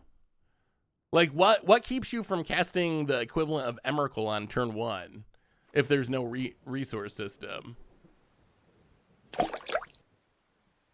Niatak! I was surprised by learning Yu-Gi-Oh doesn't actually have comprehensive rules and only works through random rulings and designer comments. Yeah, Magic's actually kind of unique like that it actually has such a big rule system. Konami is more greedy than WotC. I mean, with the good news about the arena economy, maybe that's true. Have I tried Marvel Snap? I have. Crim made me. Now I know what an X-Man is. At least a couple of them. I haven't made it that far in the game, so I don't know all the X-Men, but I learned about one or two. Marvel Snap was actually fun. I was surprised. And that's coming from someone I have zero connection to the characters. I'm not a Marvel fan. I'm not an X-Men fan. I don't know any of that stuff. That's just not me. So as someone who just played it as a game, not being like, oh, I used to love it. Like Crim plays it and he's like, oh, I got to put this thing in my deck because I love this. I got the comic of this. It's like, oh, it's my favorite since I was a kid. So he has this like strong connection to the characters. I had no connection and I still found it to be a pretty fun game, honestly. So Junkyard Genius makes a Power Stone, sack another creature artifact, Pump and Menace. 2 lands. I'll discard. Actually, do we want to discard any of these? I don't know if we want to discard any of them. You know, let's just keep them. Let's just keep them. Kick a Goyf. Odd to choose no, but our hand feels pretty good. All right, so we got all the lands in the graveyard. Riveteer's Outlook. Grab a Forest. Headshot. Goyf's still just a 2/3, but get in, make a treasure. How are we feeling about Mishra claimed in the format? Feels like Hell Rider 2.0, but better to me. Is he just overrated or really that good? So far Mishra's felt good. This is actually a Mishra deck. We did win a Mishra game. The Dragon Engine has been very nice in this deck. That's been maybe even more impressive than Mishra. I think you are still missing the haste of Hell Rider. That's one of the slight differences. But Mishra's felt decent.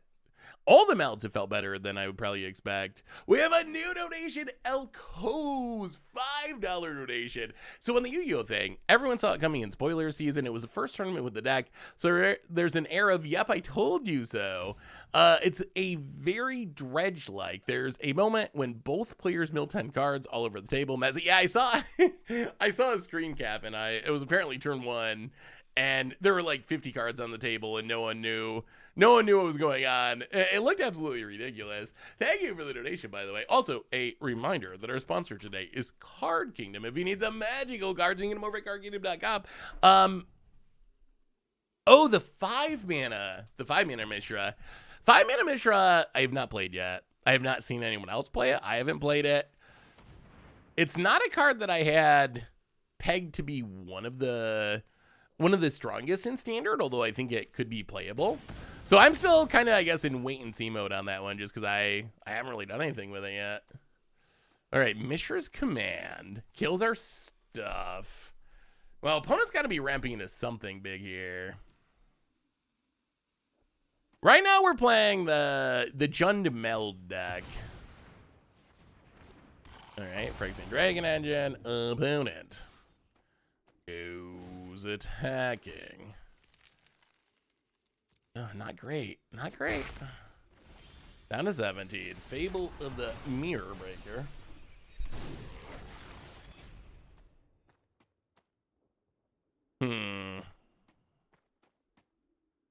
How do we get out of this? Somehow we only have three creatures in the graveyard. That's not a huge number.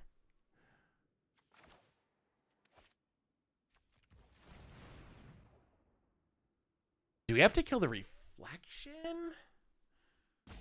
Yeah, let's do that. I wish we were hitting lands here, but all right. Spider. Sack the Butler. Kill the reflection. Exile. Get back a Spider for the future. Go. Hey Seth, how did Mono Red Power Stone deck score? Look super fun.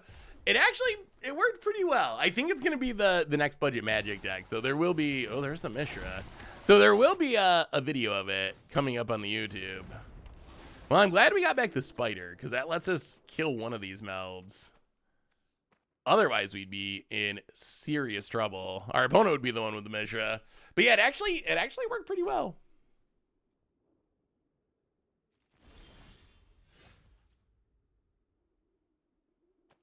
We still need something to sack. So I guess we Butler.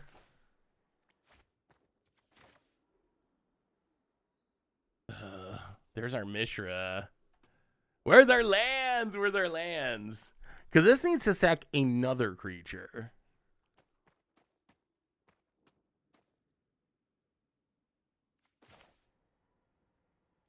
Yeah, let's just play Fable. I think. Actually, no, let's play Butler. Play the Butler. All of our lands are in the graveyard. Or, oh, no, 2 Titanias and another land meld. All of our lands are in the graveyard at the moment. Well, pass the turn. We can kill the Mishra at instant speed. With another Spider. Yeah, I think that's the plan. Staff is a residual damage and resource denial game. Much more prison-y feeling, and Pokemon is basically rock, paper, scissors. With like 50 iterations and more versions on top. Grass beats, fire beats, water beats, grass. Okay, so, I mean, we talk about rock, paper, scissors in Magic, but that's like the super version of it. All right, copy the Spider. Spider. Attacks the Butler. Kills the Mishra. I mean, we're not getting melded, which is good. Undead Butler. Gonna get us back Titania. If we can find Titania's land in Meld, we're gonna get so many lands back from the graveyard. So many. About it. All right, there goes the reflection. Sure. Makes a power stone. Sure. Come on. Come on. Let's get Argoth and meld this Titania. I want to meld both of them in the same turn. That would be so sweet. I don't know why they're doing this. Empty-handed. I mean, I guess they gain a life, but discards a charm. Opponent passes. Well, we might as well gain some life. Blanchwood Prowler. Argoth. Argoth. Argoth. It's a whiff. Fable. We cannot hit lands. We can just not hit lands. Oh, it's stall. That makes so in other games they call it stall rather than stacks. That makes sense. I can see that. Stall, stacks, they both kind of mean the same thing. Irish Ranger, welcome to the Fishbowl. Thank you so much for your subscription. Big super chat for you. Urza was sweet. Oh man, the first Game Stone raid, we melded multiple times. It was an epic, crazy game. We've actually, I don't know, what do you think, Jack? I feel like, I mean, we've had some non-games that just happen in Magic where someone gets mana screwed or whatever, but I feel like overall, we've mostly played really interesting games so far. Our opponent's decks have mostly been cool. I think our decks have done some cool things. So far, it's actually feel good. Did you get to alt? We did not get to alt. Normally, people just die before you get to that point, or Scoob.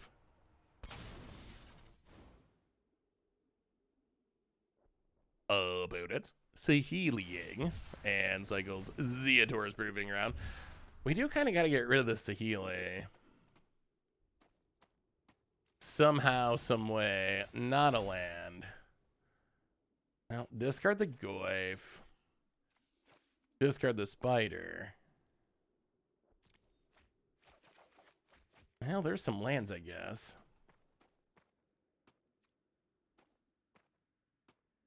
Aw.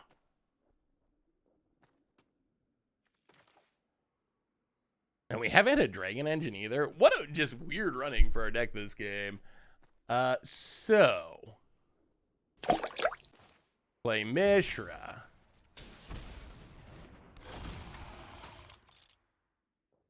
Does Karn and Tron lands being printed in Jumpstart 22 mean Tron is coming to Historic? Wait, that's a real thing? No. Do they spoil things today? I don't really know the lore well enough. I know they're both apparently like pretty bad dudes. So I don't really know the lore well enough. I guess Team Urza. Although if we're going just by melds, probably Team Titania. Wow, they really did spoil a Karn for Jumpstart. And wait, Secret Lair Jace, a Mind Sculptor? They never, oh, so many spoilers. It never ends. Well, play the land. Pass the turn. That card's actually pretty sweet looking. I assume this means it's going to be legal in Historic. I guess they haven't officially announced that Jumpstart's coming to Arena, but it did last time, so I assume it is. Oh, I mean, I don't know. Historic's a Wild West. It's probably fine. As long as it's not in Pioneer / Explorer. I can deal with it being an opponent. Wow. Human token. Ban. Early scoop.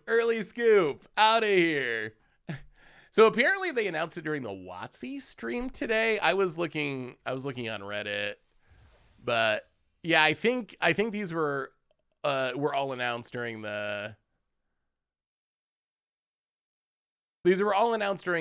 weekly MTG stream. So there's Karn Liberated. There is I'm gonna have to read about this. A secret lair prize. Oh, so these are, it's not regular secret lair. Secret lair prize. Does that mean it's like the hidden cards? Wow, that is some sweet art. that is a sweet looking fatal push. That Jace looks cool too. All right, so that's the melding. Here is the meld ranking. We did a bunch of melding. And honestly, I'm not sure which one's better. We melded Mishra. One time it was kind of bad and it died to Tarmogoyf. The other time it won us the game. We melded Titania. Titania just straight up won us the game. We melded Urza. I feel like the Urza deck was better because it was a ramp deck and ramping's pretty powerful right now. But I don't know. What do you think, chat? Now that we've seen the melds of all of these, what is your pick for number one?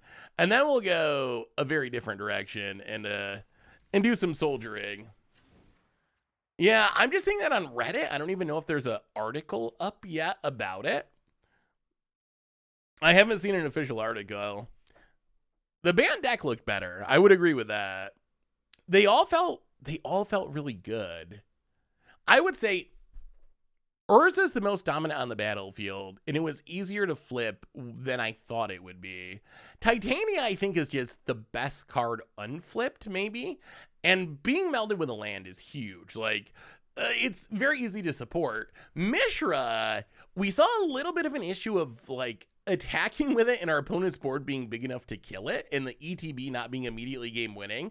But it's also like a Hell Rider in the Dragon Engine. Phyrexian Dragon Engine was surprisingly good. So I'm going to give, I think the takeaway is that Meld is actually good this time. I think that's the takeaway, because last time we had Meld, it was pretty underpowered, wasn't playable. This time I think it's going to be different. So no Thalia or Yotan. I mean, maybe we should have Yotan. I was torn on the 1-drop slot. No Thalia, based on the argument that I really want a Kayla's reconstruction, which I don't know if that's wise or not. Maybe I had the 4th reconstruction. But I really want to see if Kayla's reconstruction is good. If Kayla's reconstruction is not good, then I think we just take in and play Thalia's probably and just cut it all together. But if it is good, it's probably worth it. Am I missing anything obvious for the soldier deck? Another 1-drop would be fine. It's only a 1/1 though, but maybe that's still fine.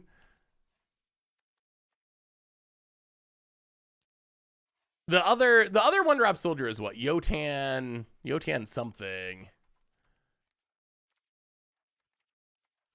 Oh, I don't even have it in my collection, apparently.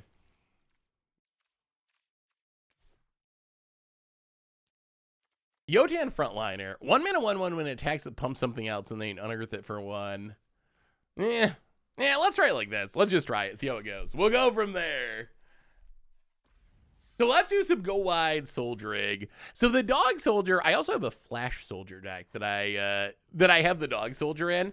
I feel like that's another one that gets worse if you're trying to play Kayla's reconstruction. The idea of this deck was to try to make Kayla's construction good. And I think you need to have like 30-ish creatures that are hittable. Thalia, it just works bad with reconstruct. Maybe it's wrong. Maybe we should not be trying to make Kayla's reconstruction work and just playing Thalia. That might be the correct way to do it, and just play all creatures or mostly creatures. Can you send in a deck? Yes, please. I would love to see your sweet brews. So if you got one, feel free to send it. The Jace promo is for people playing on the Pro Tour. It's not a real secret. Why do they call it a secret lair? The Ragavan 2 is a promo for a tournament. Don't know why they are using secret lair prize in the name. Yeah, that's confusing. Slightly confusing. Well, Valiant Veteran. Hit ya. If you want to trade, that is fine. Also, question for you. Are any of you going to go to MagicCon Philly? So this is the next Magic 30 celebration. It's in Philadelphia. It sounds like it's going to be similar to the Vegas one, except it's going to be much, much bigger. So hopefully everyone will have a place to actually play Magic, which is good because it's going to be in Philadelphia in the winter. Players play commands. Okay, that's fair. That's a huge, this really solves my biggest issue with the last event. You can buy Command Zone access with any ticket for $75 for the weekend. I will, that's actually excellent. That solves, as long as there's a place for everyone to play and there's relatively cheap access to the Command Zone, that really solves 99% of the issues that I had with the Vegas event. But is anyone actually going to go to Philadelphia? I was thinking about going, but I don't want to go if none of you are going to be there.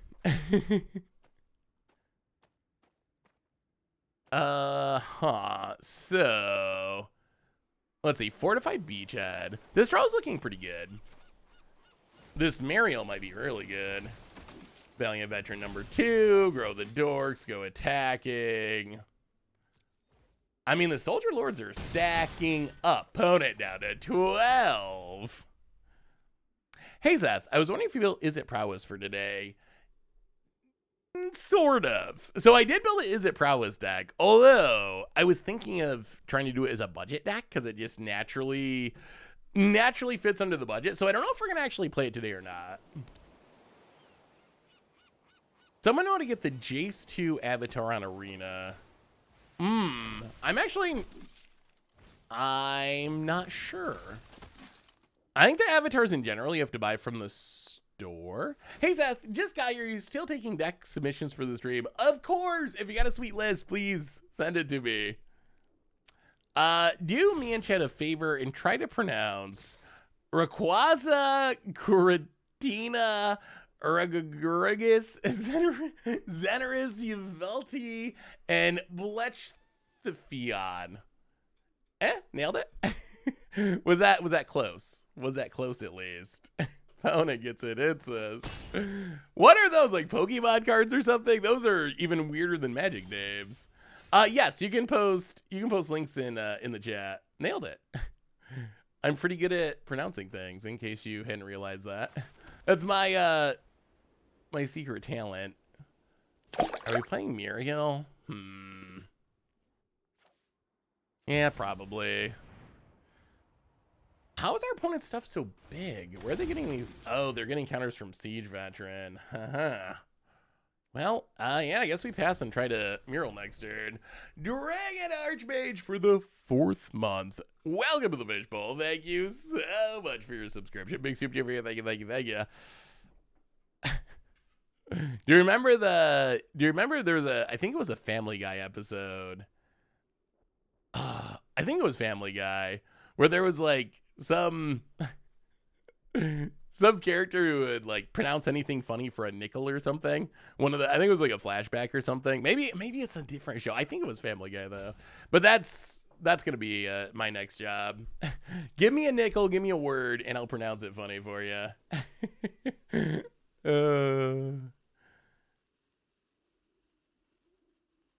Could have killed the Goyf pre-combat. Could we have killed the Goyf?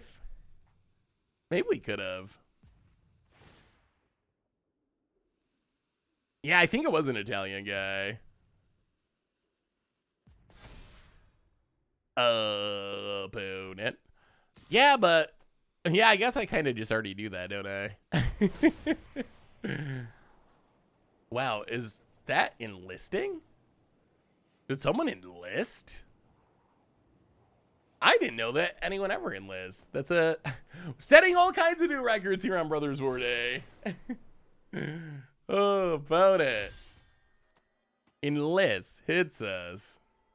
Yeah, we're trying soldiers. We did all the meld stuff, so we're trying soldiers next. Ooh, Brutal Cathar is actually pretty good. So opponent can't interact with us. We're at 7. Wait, are these tokens tapped and attacking? No. Well, okay. Brutal Cathar. Get rid of the Denic. Wow, this is kind of good.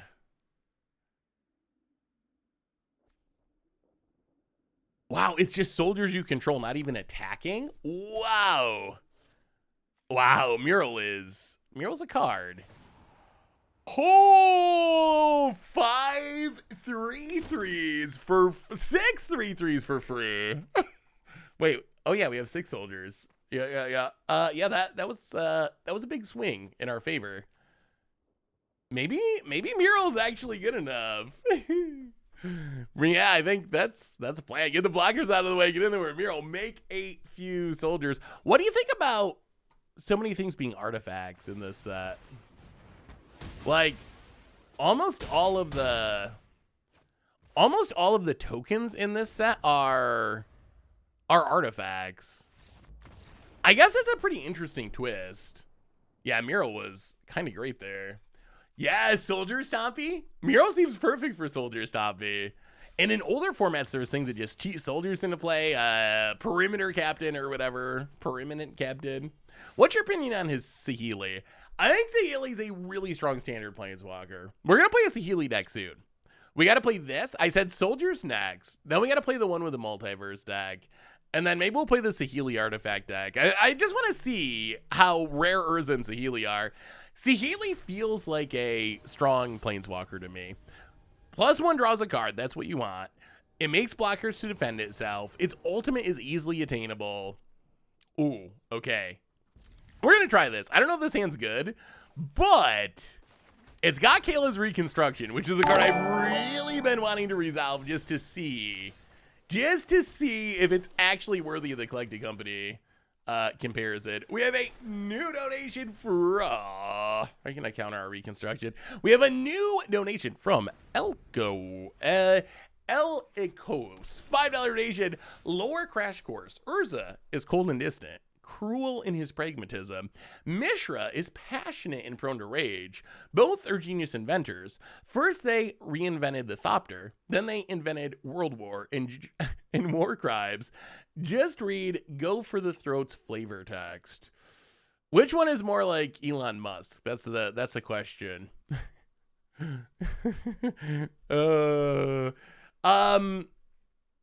Okay. I guess if that's the lore, cold and distant and cruel in his pragmatism, I guess I'd be Team Mishra. I think, but prone to rage. I'm not very rageful. Titania. I think I'm Titania. What do you think about all the Twitter stuff? Apparently Twitter is just like, is Twitter dying? Do I need to find, Twitter's been like the main, oh, come on. Boo, boo. Counter spells, early access day, hiss and boo to you opponent. Do I need to find, so where should I go for social media now? Twitter is where I have done the most as far as Magic social media stuff. That's where I do all the spoilers. That's where I MySpace. Where's Tom? We need the return of Tom. So what would your recommendation be? Insta? But isn't Insta run by Facebook? I don't know. I guess all the tech companies are kind of scummy. Oh no, I'm not planning on leaving Twitter, but if Twitter literally goes bankrupt and collapses, so I'm not planning on just like deleting my account or whatever, but they keep talking about like Twitter going bankrupt or whatever. Where's going to be the go-to place to interact with the Magic community? Well, that's actually not a bad hit. So 5 mana Sky Strike Officer in Harbin? Okay. I mean, I'll accept that. We got 2 bodies, 5 mana worth of creatures, 4 or 5 mana worth of Kayla's Reconstruction. That seems fine. Plus, I mean, we're just facing down a Karn. We can deal with that. Yoda Man! Welcome to the Fishbowl. Thank you so much for your subscription. Big soup to you. Thank you. Twitter let go its core engineers without caring if they were critical folks. The website could have an outage one day and never come back up. Yeah, I mean, that's more my concern, is they either just like literally go broke, which apparently is a concern. based on the rumors going around, or it just stops functioning. And then I don't know how I'd interact with all of you. So that's a Power Stone. Are we just doing it again? I guess we could just kill the Battlethopter. That's probably the... You know what? They couldn't be playing Spell Pierce, right? No way. You know what? Let's try again. 1, 2, 3. Boom. Oh! Whoa! 1, 2, 6 mana. Oh my god. Oh my god, that was so good. Wow. Counter on. Wow. That was way better than I expected. Hit you, kill you. Wow, Kayla's Reconstruction. Maybe it's actually a real card. So we got 2 3-drops and a 2-drop for 6 mana, and one of them's a Lord, and one of them's a Siege Veteran, and one of them is a removal spell. Maybe that card's good. Maybe that... You go, Karn. You go, buddy. Make that Power Stone. Make that Power Stone. Oh, speaking of Twitter, I tweeted about this earlier, so you might have saw it, but my little brother plays college basketball. We've talked about that before, but over Thanksgiving, he's playing in a tournament called Battle for Atlantis, which is in the Bahamas. So I was talking to him, and I was like, oh, so you're excited to go to the Bahamas, and you've never been there before, right? And he started looking, he looked at me like super confused, like he didn't know what I was saying. And he said, we're not going to the Bahamas, we're going to Atlantis. I said, Noah, you're not. I don't think you're actually going to Atlantis, bud. But nice try. Oh, we missed card. Oh, you're right. We missed card draw. We did miss card draw. Well, that's Brutal Cathar. Yeah, we could have drawn it. That was the plan, but then I got into story mode, telling useless stories about Atlantis. The lost city of Atlanta. Yeah, maybe Kayla's Reconstruction's just good. It feels like it's just straight up winning us this game. I mean, I guess we don't even need this because... I mean, all of our stuff's about to get flying anyway, so this doesn't even feel necessary. But play Ottawa, Valiant Veteran, and do a little attacking at your face. Wow. Soldier power. Actually, really, yes, it involves soldiers, but that's Kayla Reconstruction power. That's Kayla Reconstruction power. I think that maybe it's actually a pretty good card. At least for standard. I don't know about for older formats. Being a sorcery might kill it in older formats, but in standard that felt pretty good. We played Teferi in our Bant Urza deck, but we never actually drew it. So we haven't actually seen a Teferi on the battlefield yet. Yeah, that was only one game, but that one game was pretty impressive.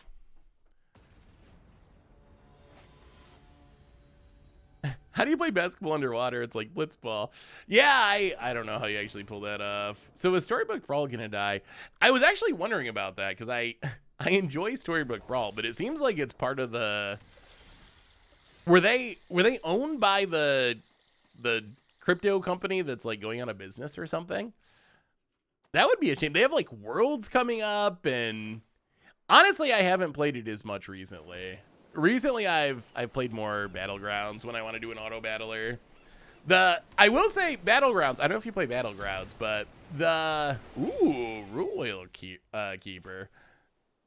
The update to Battlegrounds to add the quests or whatever made Battlegrounds way more fun than it used to be. I think it's got way more interesting since I added those. Corrupted! Welcome to the Fishbowl. Thank you so much for your subscription. Big super for you. Thank you. Thank you. Sure. Get in, hit us. That is fine. Royal Creepers. What is this deck? Is this just a ramp deck? Huh. I mean, I'm a little worried about the amount of ramping. Let's Brutal Cathar. Get rid of a creep. Creep down. And I feel like Harbin's Ooh, okay. Well, I guess we don't get rid of the creep. I feel like Harbin's an essential card for soldiers. I've seen people playing soldiers. I've not seen Harbins out of most. Ooh. I've not seen Harbins out of most of them, but I think that that's one of the most important cards for making soldiers actually work. Like the ability to give your team flying, I think is really important. Well, pump them, hit you, get in there. So we need Arcala's reconstruction. The crypto company is going bankrupt after losing $8 billion for its users. Is one that sponsored limited resources a couple years back. I think that's one that worked with Storybook Brawl. Yes. Storybook Brawl is fine, but it's owned by FTX, which is bankrupt. So you think that Storybook Brawl itself will still be okay?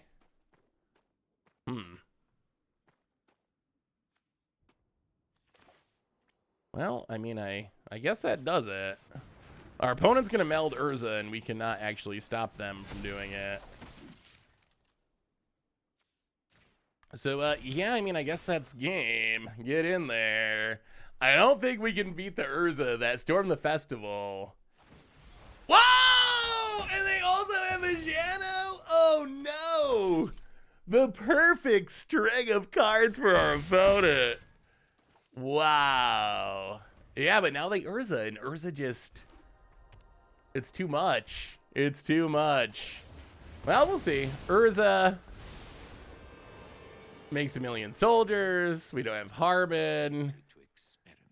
And we just can't get in those last points of damage. Opponent.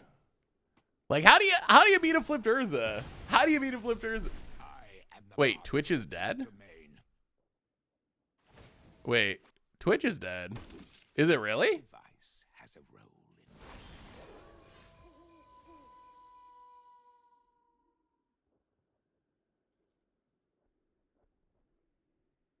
Wait a second. Oh, it is. Hello? Hello? Wait a second. Yeah. I mean, I think refresh because it seems like it's working for me. 1, 2, 3, 4. 1, 2, 3, 4. I'll play recruitment officer. Play a siege veteran. Grow.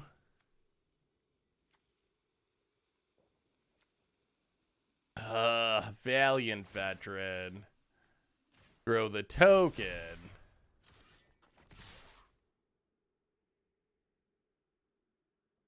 Everything at our opponent. I don't think we can beat it. Are we still alive? We're still good. Storybook Brawl was created by Good Luck Games. FTX bought Good Luck Games earlier this year. Why? What's the connection between FTX and something like Storybook Brawl? I really don't understand. So I haven't researched the details of the crypto thing a lot, but I know that there's 1 million. I know there's 1 million advertisements for it. I know that like tons of sports arenas are named after it. They're buying Storybook Brawl in games. Is there actually any? Is there some business strategy to this? Or is this just like people made a ton of money with Bitcoin and they're just throwing it haphazardly around? Is that kind of what's going on? Oh, if other people are having the issue, that's good. Apparently, FXX co-founder played Storybook Brawl and really liked it. Oh, okay. I mean, I guess if you have billions of dollars and you really like a game, you can just buy it, or a social media platform. Wow! No! We beat an Urza. That was a flipped Urza on a full board. Soldier's better than Urza? Soldier's better than Urza? Wait, are soldiers the new hotness? Soldiers has actually felt resilient so far.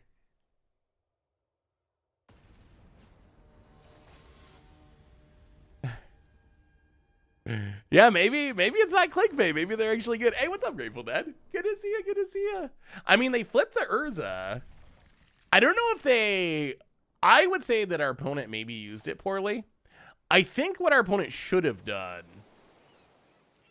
is just went soldier mode.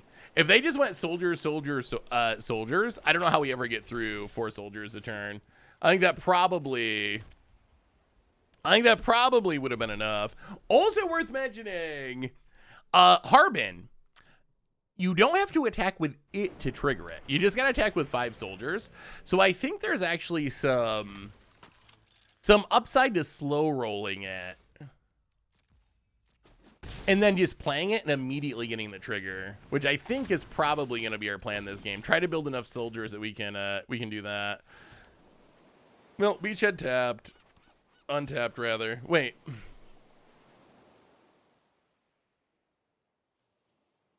Wait, when it enters the battlefield, you reveal a soldier card from your hand. Enters tap unless you reveal a soldier card this way, or you control a soldier. Oh, okay. So we don't even have to reveal anything. 1, 2, 3, 4. So this will probably, you know what? Let's get the Denic system going. Yeah, I didn't read far enough down the card. It's not like the old tribal lands. The old tribal lands are just reveal, right? It doesn't care about the battlefield. So this is like kind of upgraded. About it. What do you like about Storybook Brawl? It looks like Hearthstone to me. So Storybook Brawl, it is similar to Battlegrounds.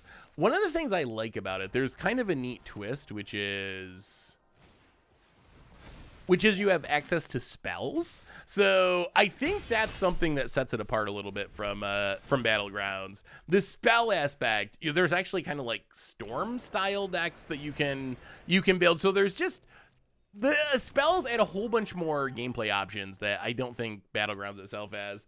Vorbo, welcome to the Fishbowl. Thank you so much for your subscription. Big super for you. Thank you about it. Staying frisky. Do we win this turn? 10 plus 5. Looks like lethal to me. Soldiers taking down the Urza deck, taking down mono red. Yeah, I mean, I think this does it, right? Play this, go to combat. They all get pumped. And soldiers. Wow. I guess we got to play soldiers till we lose now. The Mike Arnold. Welcome to the Fishbowl. Thank you so much for your subscription. Big super over here. Thank you.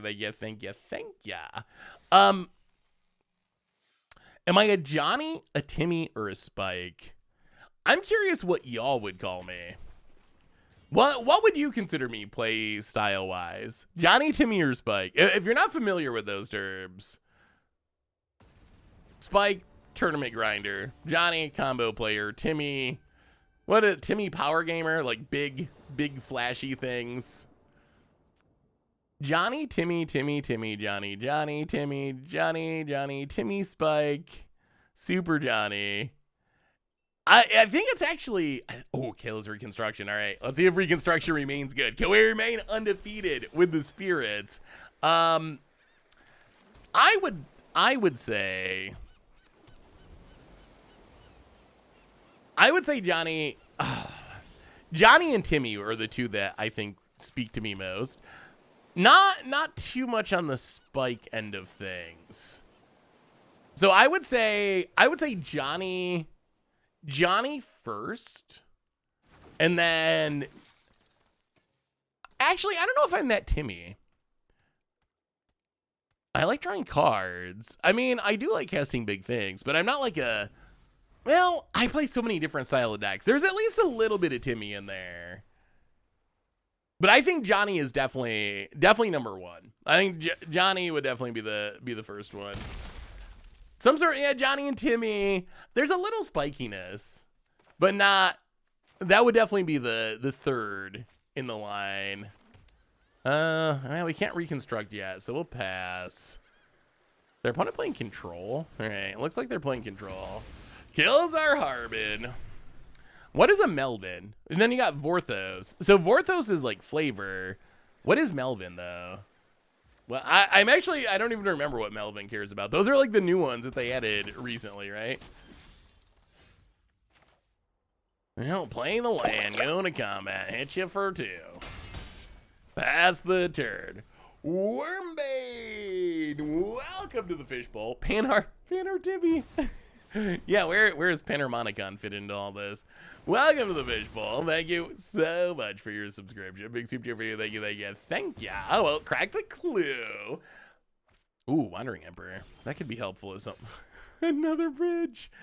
All the bridges in the world. Well, go to combat, do some attacking. Opponent, do you play around a Jano? The answer appears to be yes. Well, all right, pass the turn. Oh, we beat Urza before. We beat Urza before. We can do it again. We can do it again. We have the answer to the Urza, which is soldiers, apparently. Opponent goes to combat. Well, that's Wandering Emperor. I feel like our opponent has counters. They do. Ooh, that would be a nice one to get down. Well, go to combat. Attack you. Opponent takes it. Well, play the land. Yeah, run it out. Miro, please stop countering our stuff, opponent. Please, please, please. This gives us counter protection next turn for Kalos Reconstruction. All right, opponent takes up, passes, land. Oh no, Cityscape Leveler. All right.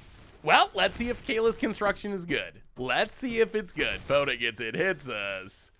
Another land, the ultimate flood. 1, 2, 3. 1, 2, 3, 4. You know what? We're going all the way. We're going all the way. X4.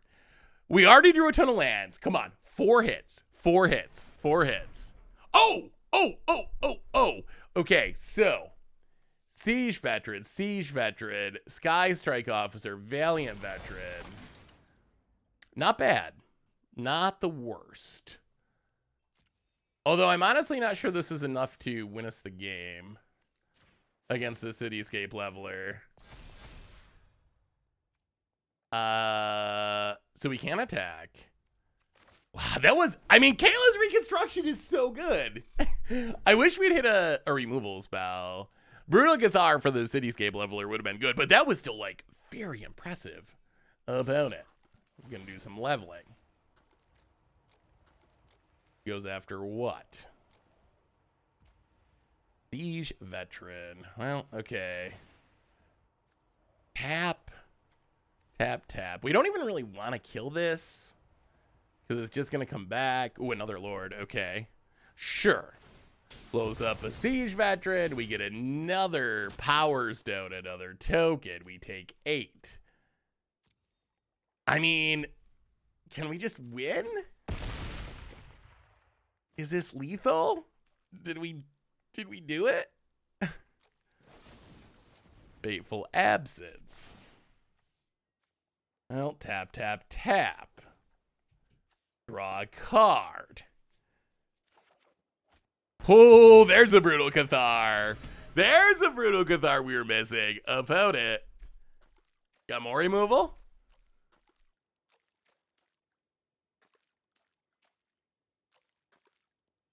So this can blow up the Valiant Veteran. Okay. Opponent keeps it going. More removal. Well, we will play Brutal Cathar. Can we win? Can we win this turn? Let's think about this. So this is 3, 4, 5, 6, 7, 8.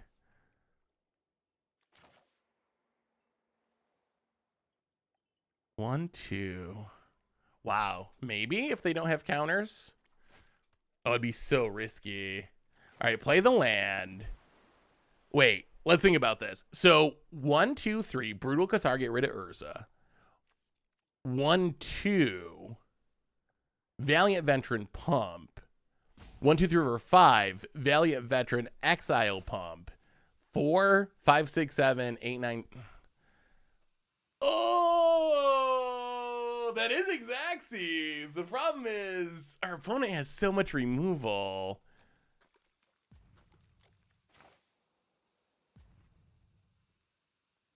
Well, play Valiant Veteran. Okay, so opponent does have interaction. So I don't think we go for it. This would not be stopping if our opponent did not have interaction. Okay, so that resolves. Then we Brutal Cathar.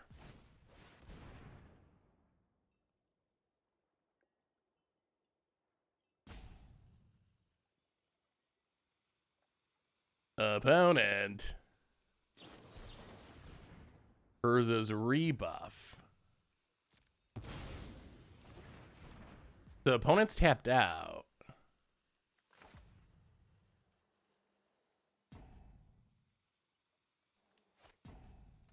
Ah. But now what?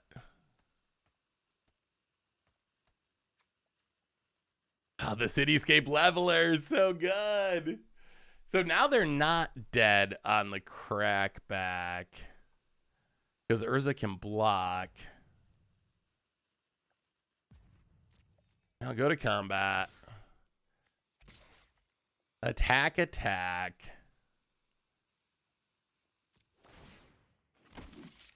Make a soldier. Wow, what a... So opponent's just playing, like, control, I guess? Urza control?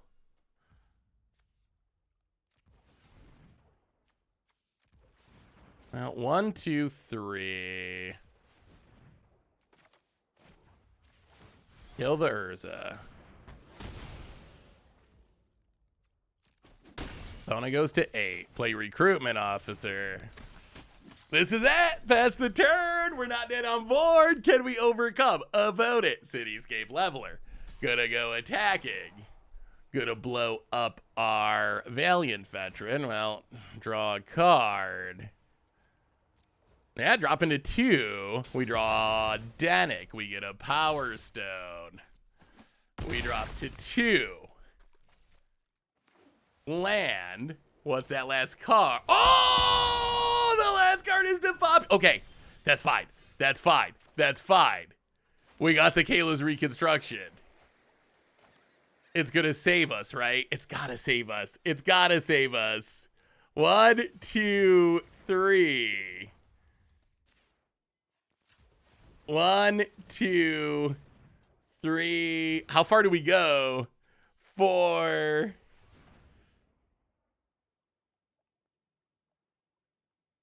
Oh. Do we just go all the way? Like, does Denick do anything?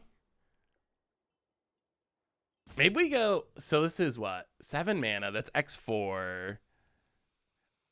I think the correct play is go X4 and then play Denick. Because we got to play around this Cityscape Leveler. I don't think that actually stops the... Yeah, I think we got to go X4. All right, X4. Oh, no. Oh, no. Oh, that's not enough, is it? Play the Denick. I think that Depopulate's going to save our opponent. Because they unearth. Oh, okay. They Teferi. That's the... Why? 1, 2, 3, 4. Oh, they don't have enough mana to unearth. Oh, they only... They only got that down because of Urza. Oh, no. I just assumed they had the mana. They don't. The Urza discount let them get it on the battlefield, and it wasn't enough. Oh, God. And now we definitely win. Oh, yeah, Valiant Veteran. Oh, yeah, Valiant Veteran. Pump them up, pump them up. Attack you. Another win. Soldiers, undefeated. Undefeated champions of the Brothers War. Okay.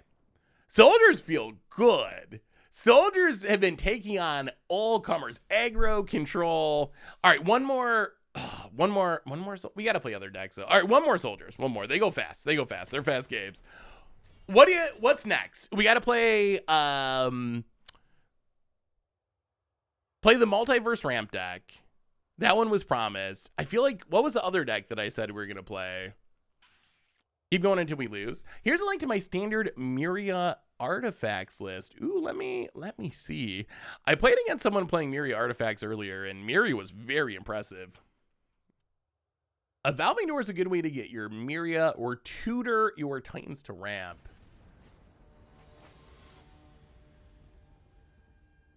That looks sweet. What do you think about the 1-mana worm?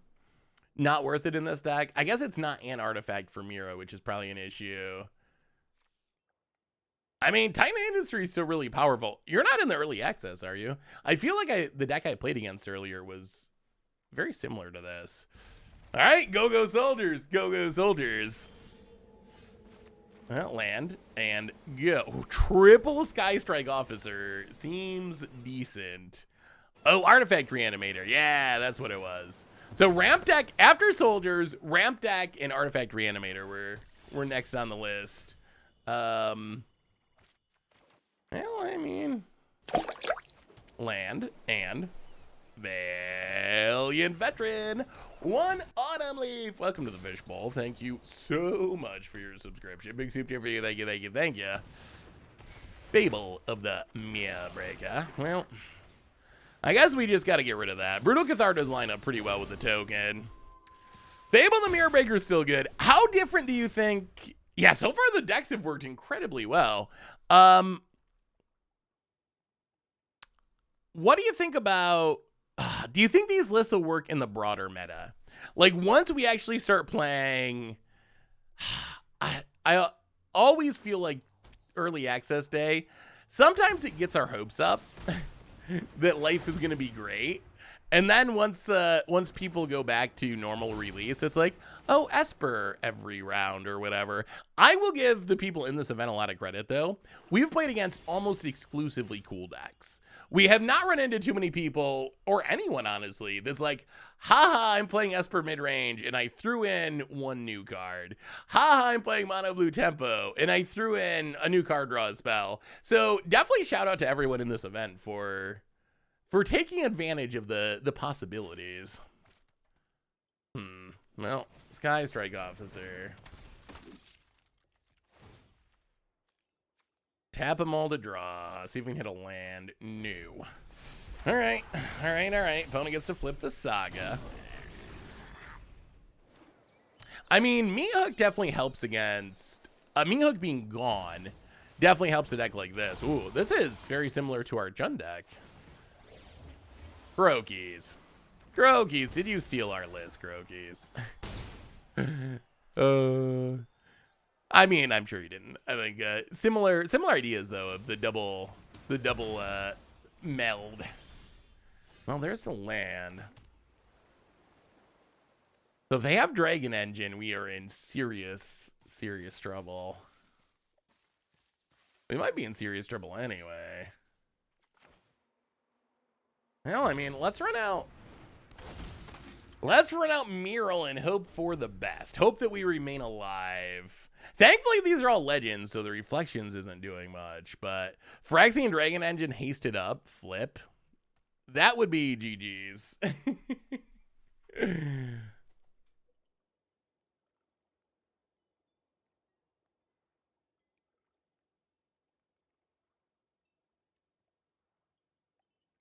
Oh, Croaky's not streaming. He's testing the real decks now. Now the stream's off. This is where the serious brewing happens.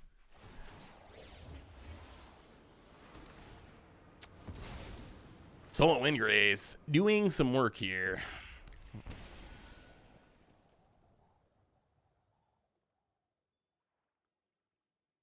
Deck is weird.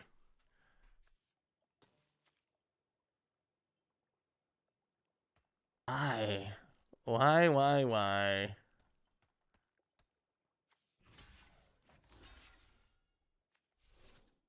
Do we just take it? That's so much damage.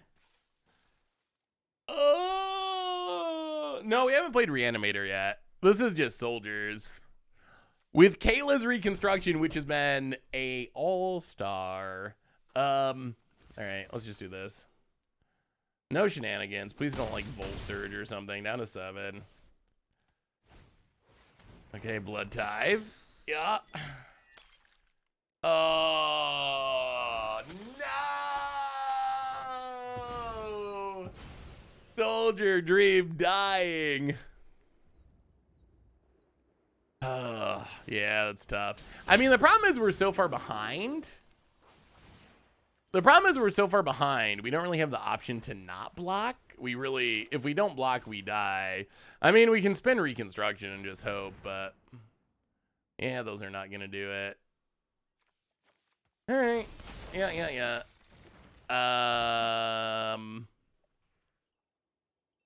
Yeah, so now we're literally dead, right? They get to meld. Yeah, we're straight up dead. Well, the soldiers I think are really good. That one we got. I mean, that is Croaky's Revenge. That one we definitely got by Jund. But I think soldiers, I was on the fence whether soldiers would be like a real deck in standard or like a fun janky tier 3 deck. This is a deck that definitely not very tested because it's early access day and it felt really good. The other big takeaway, Kayla's Reconstruction.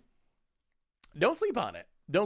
I know it looks like a sorcery speed Coco or whatever, but it was great. To the point where when we started playing this deck, we were talking about like, is it worth it? Would it be better to play Thalia? Should we even be playing Reconstruction? I'm sold. I am fully in on Reconstruction after that performance. And soldiers in general, they just looked really good. All right, so next up, one with the Multiverse. I'm kind of excited for this because it's got Hercule's Final Meditation. And getting people with Hercule's Final Meditation sounds kind of awesome. So if you remember, we played a budget deck a little while ago that was built around the World Tree. This shares some similarities in that the goal is to ramp really aggressively into some of the biggest, baddest, scariest things in Standard. But we get a bunch of new additions. One with the Multiverse is one of them, just letting us play off the top of the deck, letting us cast spells for free. We get Cityscape Lever to go along with Titan of Industry. We got Titania's Command. We got Hercule's Final Meditation to bounce everything and end our opponent's turn. Let's give it a shot. Let's see if it actually works. We're going big.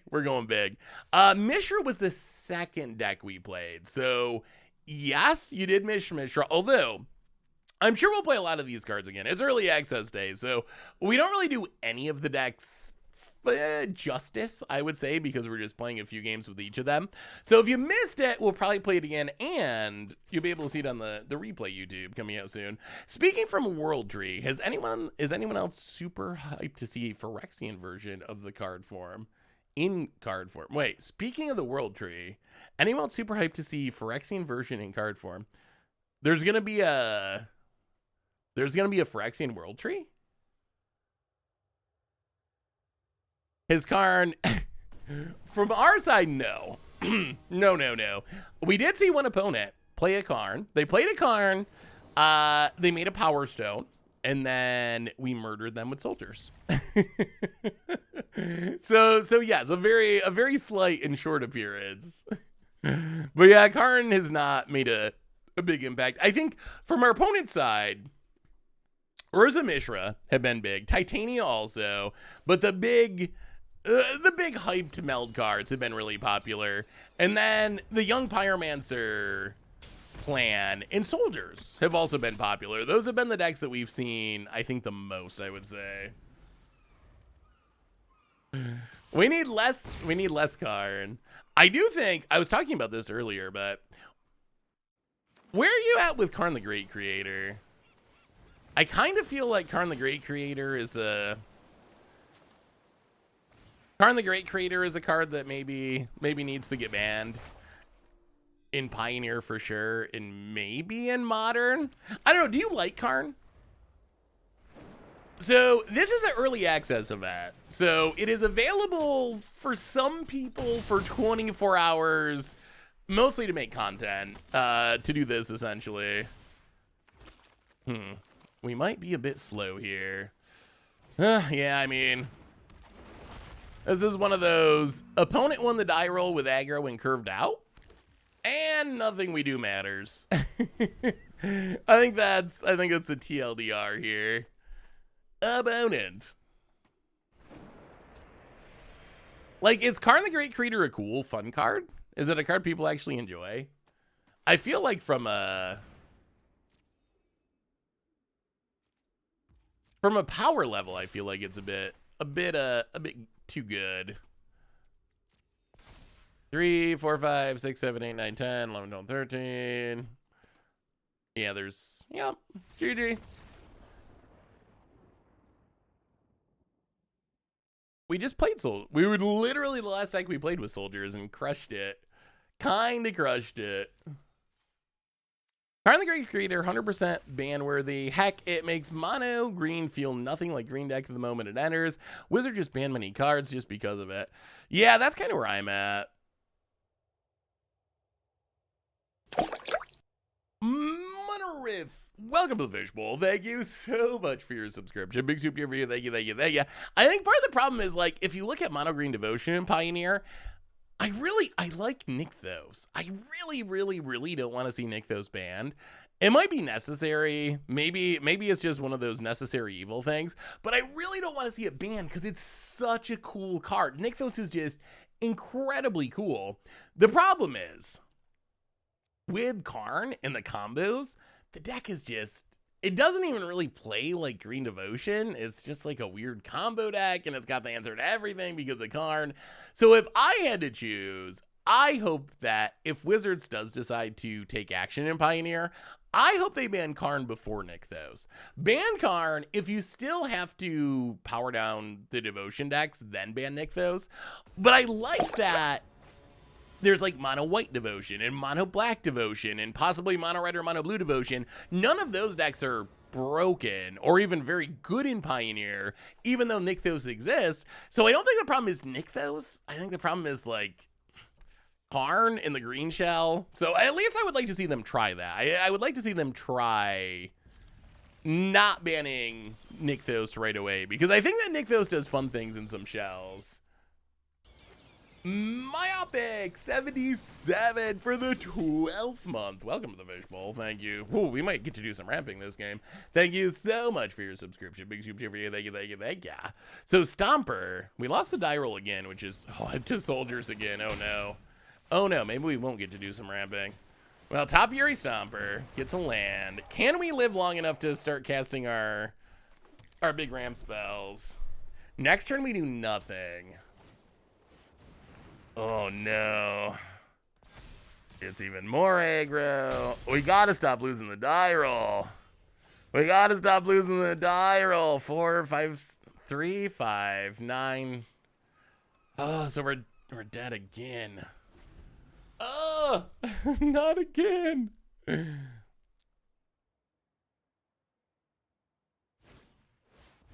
Oh, okay, so that's actually just lethal then, right? 6, 7, 8, 9, 10, 11. Sure. All right, let's win a die roll for once. Let's win a die roll for once. Soldiers look insane. I mean, in defense of Soldiers, we're not exactly playing a deck that's interacting quickly. I feel like if we win the die roll, we would have won that match pretty easily, but I mean, you can't control it. Someone's gonna go first. Should have mauled. I don't think we should have mauled. I think that hand was actually really good. It's just unfortunate that it was Soldiers on the play. But I think that hand is basically what we're looking for. Like multiple ramp spells. Like this is a hand I don't like. This hand doesn't do anything. I guess it's got a couple of workshop war chiefs, which can keep us alive, but this doesn't have any of our cards that do cool things, and it doesn't ramp at all. So I actually think this hand's pretty questionable. But we're on 6, so what can you do? Oh, we gotta put our cool cards to the bottom because we don't have ramp. Oh, boon it. But Soldiers, it's not like we're playing a deck that interacts early. I would like to see what Soldiers do against. I want to see Soldiers line up against the tier decks. I think that'll be the test. They've definitely looked very good today. We played them, they look good. Opponents have played them, they look good. The cards look strong. I want to see him line up against soldiers or something. Or not soldiers. I want to see him line up against okay, Workshop War Chief. I want to see him line up against Esper or like Rakdos or Mono Black. That's the real test as far as the long-term future of soldiers. Could really use some card draw here. Silver Scrutiny, Titan Event. We need something big. We got the mana now. We have lived long enough to get the mana. This Titania flipping. We don't have an easy answer for that. All right, no lands. No lands milled, please. Oh boy, this deck cannot catch a break. Cannot catch a break. Triple land. That means Titania is about to flip, and we're about to die. Yeah, that is unfortunate. That was the best teachings of the Karen of all time, I think. Well, we'll grab an island. Thornwood Falls. Boom. Pump that Workshop War Chief. Play a Workshop War Chief. But none of this actually matters because this Titania is going to flip. All the Workshop War Chiefs in the world do not beat a flip Titania. Opponent. Yeah, gonna flip the Titania. Sure. And it's going, wow, that teaching of the Kieran was so unlucky. Oh, all right, I guess it's only a 7/7 at the moment. Only a 7/7. Only an 8/8. Only an 8/8 at the moment. Only a 9/9. Just a 9/9. No worries.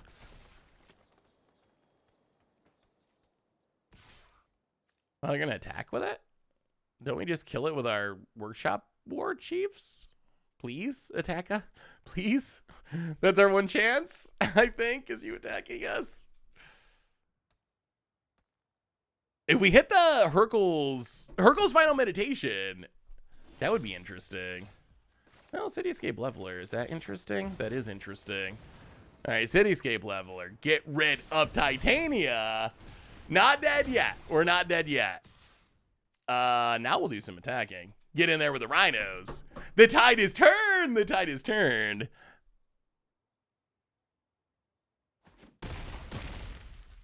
Down to 14. Yeah, this deck looks interesting. I have a mono green Titania deck too. This one seems more rampy. I guess mine was a little bit rampy too. But similar. Ooh, Titan of Industry. That's pretty good. Similar-ish idea though. Come on, one with the multiverse. We need something big. We need something big. Opponent. Oh, and they get to exile it. Oh, that's a blowout. The Kirans. The Kirans are coming for us. Yeah, Cityscape is really good, except for now. Well, our deck is full of big things. Can we draw one? Sort of, but not exactly. Well, make bears, get lands.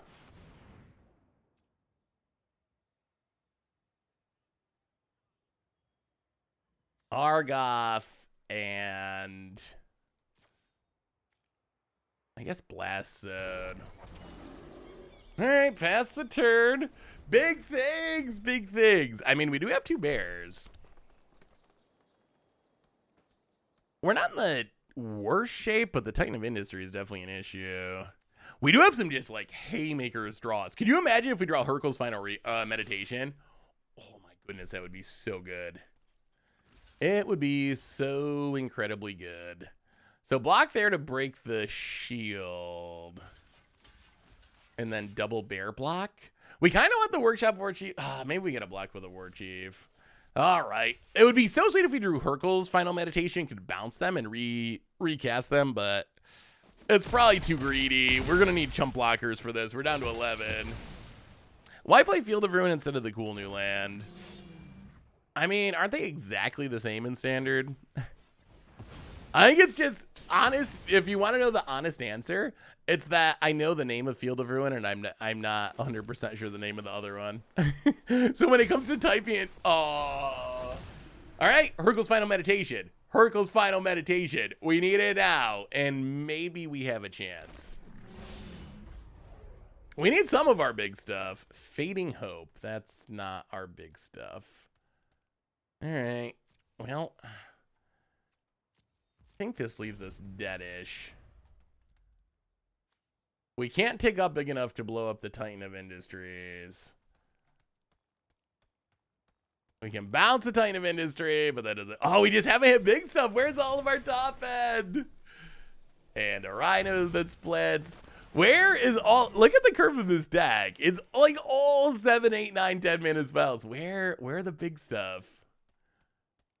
It is missing. About it. Swings with everything.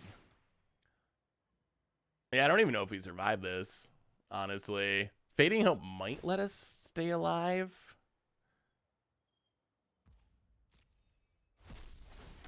Yeah, I mean, our opponent's drawn all their Titan of Industries, and we've drawn all of our not Titan of Industries. We have just as many Titan of Industries as our opponent does. We just have not drawn them. Well, bounce a Titan of Industry. Block there, block there, block there, block there. Oh, that leaves us dead. We have to do more chumping. All right, let's do it this way. Block there, block there. Block there. 5, 6, 7, 8, 9. No, that doesn't work because then we're at 9, 10, 11. Are we just dead? Are we dead no matter what we do?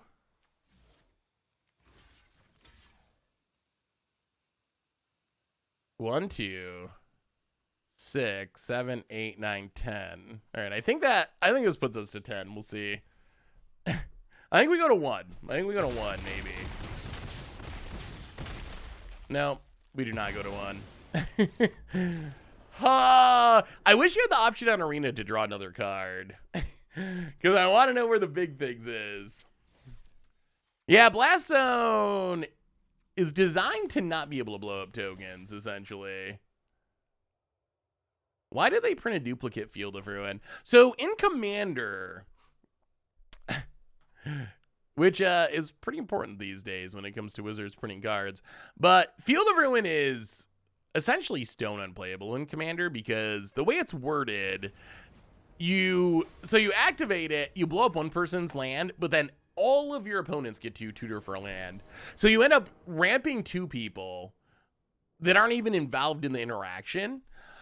So essentially, I think that's why they did it. Demolition Field is exactly the same as far as 60 card formats are concerned, but they worded it so in Commander, you're not going to ramp 2 people who are not involved in the game. Well, we got all the big... We're keeping this. It's probably not going to work out, but we got all the big stuff that we could not draw last game. The problem is this game, we have no way to ramp. So far this deck is... Oh, no, it's Soldiers again.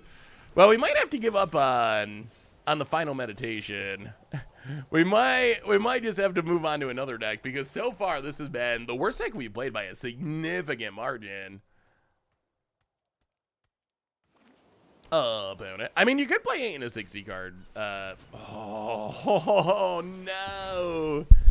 That is actually super bad for us. Thalia, gonna shut down our joint expiration. Well, Mishra's Foundry, go. Well, we can maybe ramp next turn. Opponent. I mean, no, I think ramp is really good. I just don't know if it lines up with the early access meta where 100% of people are playing soldiers, apparently.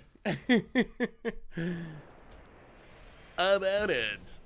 In the trenches. I don't really understand in the trenches. Not sure the appeal of that one. It seems like a bad wedding announcement. All right, bonus passes. 1, 2, 3, 4, 5, 6. We're locked by Thalia. We're dead on board. All right, one more try, and then we're just gonna move on to. I think that ramp will be. I think that ramp is good. I think it hasn't. This hasn't looked good right now. So maybe this build-up ramp isn't good, but I think that ramp is very good in our current standard. You get the pump right away. Yeah, I guess that's true. I guess that would be the argument if you're just like purely. If you're purely about just trying to be as aggro as possible, I guess there's an argument for in the trenches. But it just seems so much worse than drawing cards, making tokens. I don't know, maybe I'm just too used to playing our current standard, which is just it's so about grinding. Like if you look at the pre-Brothers War standard, essentially every deck is about grinding. I guess mono red is like kind of in there, but getting an incidental slightly more damage early in the game is just not very valuable compared to, for most decks, compared to the ability to like keep up with all the powerful stuff your opponent's playing. So it'll be interesting to see. Maybe well, it's just not soldiers, but it is aggro. All right, evolving wilds go. All right, last shot for ramp, and then we're gonna move on to the reanimator deck. I mean, wedding announcement is slow. Oh boy, this is. So I would not let this sour you on the ramp idea. I feel like there's been some not great variance as far as this deck is concerned. I think we've played what 5 matches, and I think that 3 or 4 of them have been very aggressive decks that have won the die roll. And that is not where you want to be if you're trying to do big things. It's one of the quirks of best of one Magic that you don't get a chance to sideboard for aggro or to have a game where you're on the play. So it leads to these snowbally, I mean, incentivizes this play pattern basically. There's a reason. Remember when they did the Best of One Pro Tour? And it was either, you either played literally the most aggressive deck you could possibly play, or you played literally the most controlling deck you could possibly play. There was 2 ways to play the format from a pro's perspective. I think that's just the way that Best of One works. Can you sing happy birthday to me next Thursday? Maybe. Remind me. All right, we'll give it one more try. I'm feeling like the variance has been stacked up against this deck, and I would like to see one with the Multiverse go off. If it doesn't go off this time, though, then it's just out of luck. Yeah, I mean, that's competitive best of one.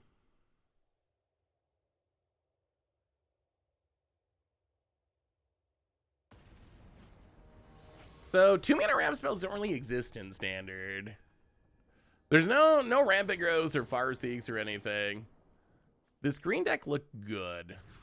I mean, I think any aggro deck that wins the die roll and plays against a deck that isn't playing early interaction is probably going to look absurd. That was the same person.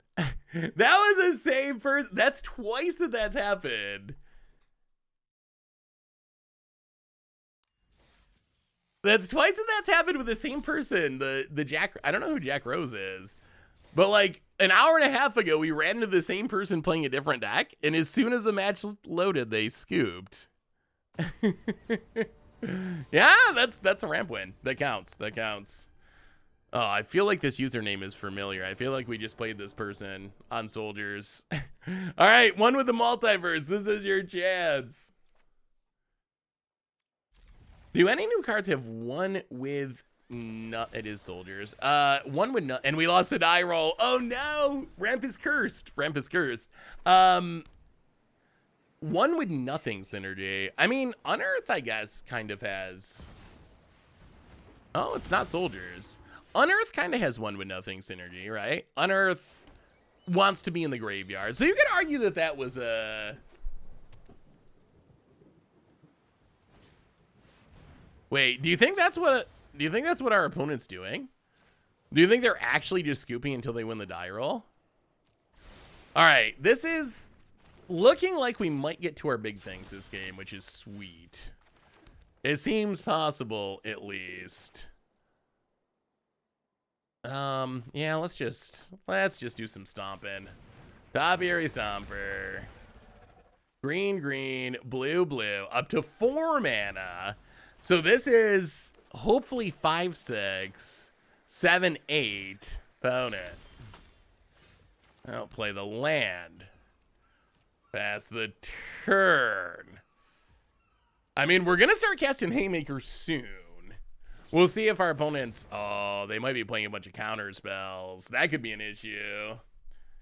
Hey, MTG Goldfish. Is this the busiest year milking MTG fans? Only back since COVID after the long break. It's definitely been one of the busiest Magic years that I can remember. Like, I think it just actually is statistically, as far as set releases and product releases, I think it just actually straight up is the busiest year as far as all those things go. All right, kick a joint. Oh no, they are a counter spell deck. Well, that's gonna be an issue. That's gonna be an issue.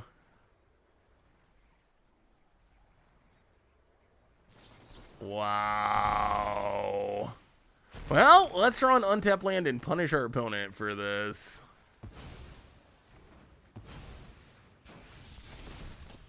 Okay. Well, I mean, if we draw an untapped land in Titania's command, there's a shot, but...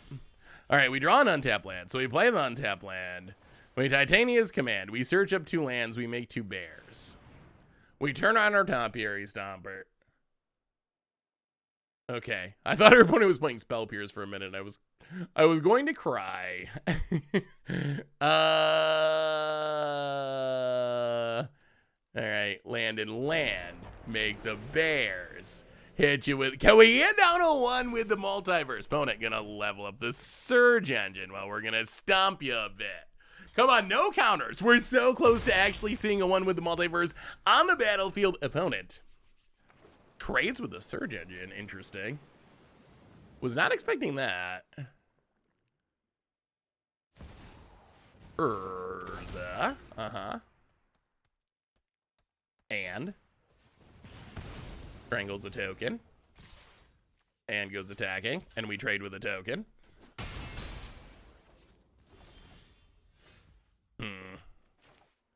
Do we wait? I think we should wait to play around. Yeah, let's wait and play around stuff. Search for 2 lands, make 2 bears. So we get to do this, and then this lets us Fading Hope the Urza if we need to. Demolition Field. And Yavimaya Coast. Make some bears. Pass the next turn. Next turn 1 with the Multiverse. Yeah, bear seems hard to strangle, honestly. Wow. All right, opponent fires off the so this is kind of like Jeskai control Urza. I don't know if I see Urza working in a shell without ramp. I feel like without ramp, Urza's just going to be so hard to meld. Maybe they're not really focused on actually melding it, and maybe the idea is it's just like a ramp spell for their control deck. But I feel like if you're not ramping, I don't know how you actually meld your Urza. Bounce the Urza. Land to the bottom. Well, here we go. Here we go. Untap. Oh god, Silver Scrutiny is so good. 1 with the Multiverse. 1 with the Multiverse for free.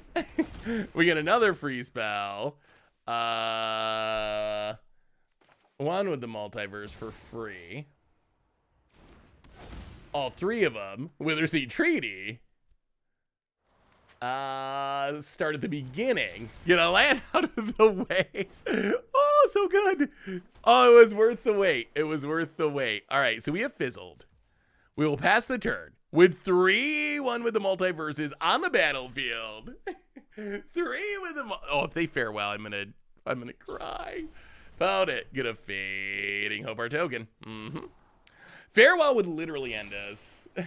Yeah, so we can play 3 free spells per turn off the top of our deck, assuming our opponent does not fare well. All right, that's fair. Sure.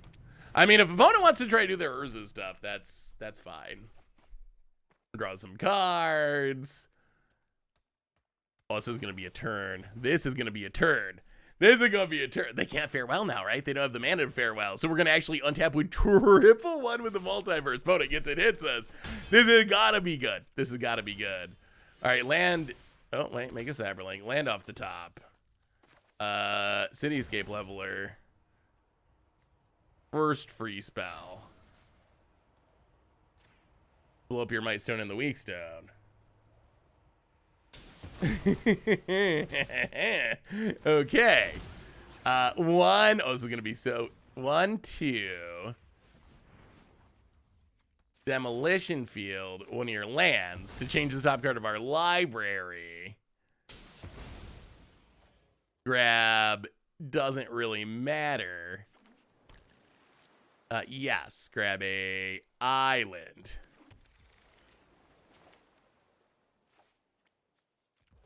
Fading Hope. Bounce your token. I think we want something bigger than that. Yeah, let's go. Nah. Yeah, let's go bigger. We gotta get. Oh no, island. Okay. Silver Scrutiny.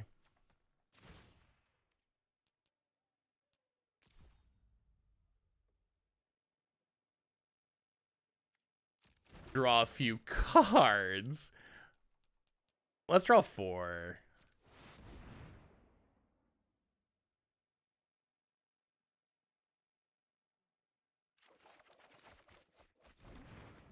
Okay. Hurkyl's Final Meditation. Not bad. Still going. Not done yet. 1, 2, 3. Joint Expiration. Kick it. Oh, Titan Industry. Here it comes. Found it. Gonna counter it. Okay, you got us, opponent. You got us. Titan Industry for free.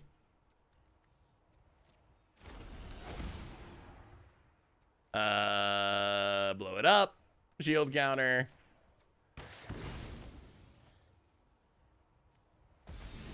And then Titan Industry for free. And we're gonna send a message here and get rid of that Power Stone. We can't have our opponent have any Power Stones. Yeah, I mean, Farewell does live up to its name here. Okay, so Healy's fine. That was a turd. Cityscape dying's not that bad because we can always unearth it. Wow. Well, we lost a lot to get here, but once we did it, it was pretty spectacular. Pump you. Go to combat. Kill ya. All right, that was impressive. It took a lot of doing, but it was worth it in the end. Opponent. You know what? Just for that.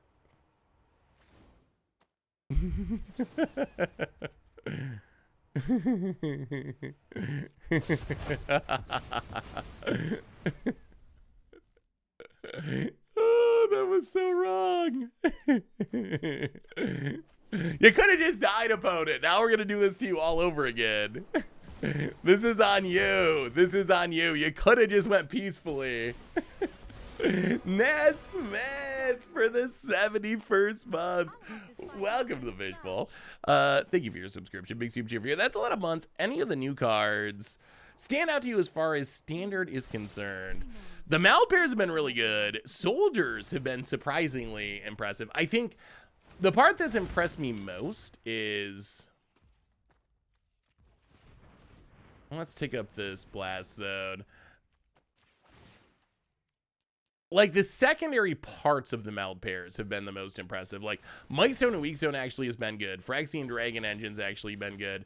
So I think that's the biggest takeaway for me. One with the Multiverse. Number one.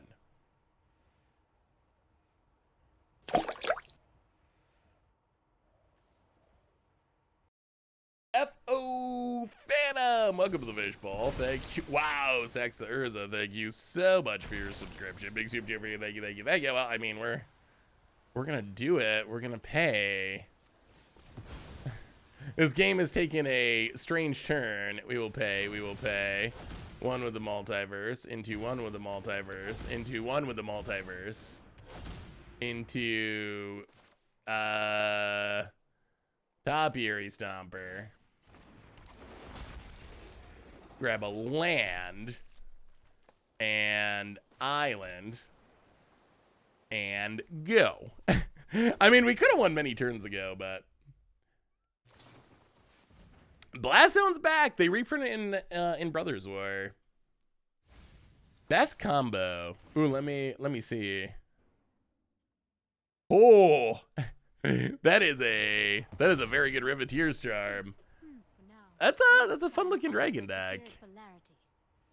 Wow, definitely got him with the Riveteer's Charm. Ultimates to Saheeli. Plays a land. Well, pick up the Stomper. Try it to the bottom. Untap. Evolving Wilds. Witherseed Treaty. Start at the beginning. What are we actually playing towards here? What is our Silver Scrutiny? Draw a few cards. What is our end game for winning? I guess I guess we can win whenever we want to.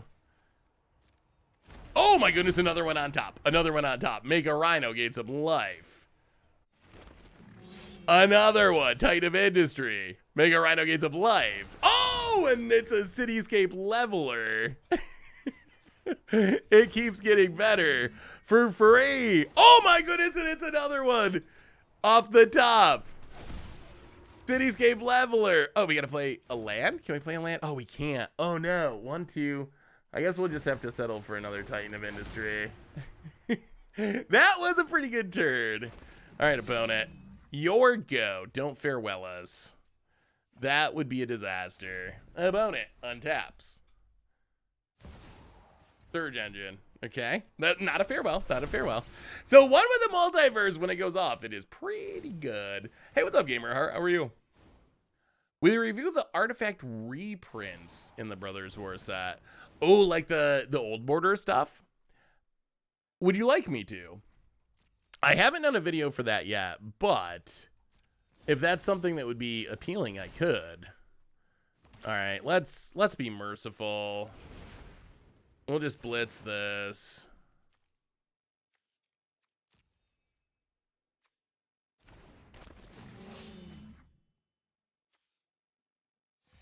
And Cityscape Leveler this. We'll be merciful and put our opponent out of their misery here. Blow up the Surge Engine. And just so we get as much damage as possible. And I mean, I guess we can't resist. Alright, we'll kill you, opponent. Actually, hang on, Evolving Wilds, okay. Topiary Stomper. Get that land. Topiary Stomper. And, okay, boom. Here they come. I think we did it. We don't need these anymore. We don't need them anymore. Oh, that was a good one. That was a good one. Good game, opponent. Thank you for sitting through the ridiculousness. I mean, really, many turns ago, we were attacking for lethal. Our opponent could have just taken lethal, but they had to flash in the Wandering Emperor, and that's what started all this. Then we ended our own turn before combat damage resolved, and it just spiraled from there. I mean, you are allowed to scoop if you're dead on board. So our opponent didn't, there's no rule that they had to sit through us casting all those things at the end there. So, all right, artifact. So what do we learn about one with the multiverse? I still think a ramp deck could be good. I will say, maybe this build's a little too top end heavy. Maybe we need a little bit more on the bottom. Maybe we're a little bit greedy. I want to play as many of the cool new, like cityscape levelers and Voracle's Final Meditations and one with the multiverse. I want to play as many of the cool new cards as possible. I think in the end, the deck, if you look at the curve, it's usually a bad thing when your 6+ drop slot equals the rest of your deck. So I think that the curve might need to be smoothed out a little bit. But as we saw there at the end, when it actually works and comes together, it's actually kind of impressive. So artifact reanimator, where is the reanimator deck? Artifact reanimator. Okay, so this is kind of a invoke justice deck, except the twist is now we have repair and recharge, which is another reanimation spell, but it cares about artifacts and enchantments. So rather than trying to reanimate creatures, we're mostly trying to reanimate Portal to Phyrexia's cityscape levelers. And then if we reanimate the Portal to Phyrexia, that's going to reanimate more creatures every single turn. So we just get this ridiculous artifact value snowball. So that's the idea of this one. So let's see if it can work. No one's really been playing Graveyard Hate. So I think that works in our favor compared to, this is the deck that probably actually does better in best of one, I will say. Because no one can sideboard in their Graveyard Hate or whatever. Fun to catch a stream, y'all hype. Have a good stream. Hey, good to see you, Dragon Archmage. Have a great night. Any plans to do Urzatron with 3 Urzas? Yeah, Urza Tribal, I think would actually be kind of hilarious. So, I haven't started working on decks outside of standard yet, but I think that something like that could be super sweet. So yeah, it's on the potential list for sure. So let's Battlefield Forge go.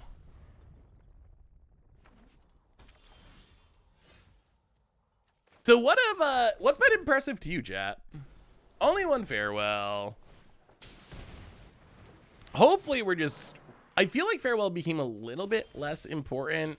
Well, it probably becomes more important because there's more artifacts and enchantments, but I think it gets a little bit less important because we have Portal to Phyrexia to hopefully wrath everything. Well, yeah, let's get rid of that. How much longer would be streaming? Honestly, probably not super long. Probably this deck and maybe this, a few matches with this deck. Maybe we get to one more deck. I'm not 100% sure though. Maybe another half hour or so. Go a little bit. It's early access day. We gotta get through as much as possible. Go a little longer than normal. Yeah, Kayla's Reconstruction looks super sweet. Well, I stream tomorrow. Well, there's our one farewell, which we will discard. Well, I stream tomorrow too. So, unlike, no, not a stream tomorrow. Tomorrow I'll be working on like Against the Odds and YouTube stuff.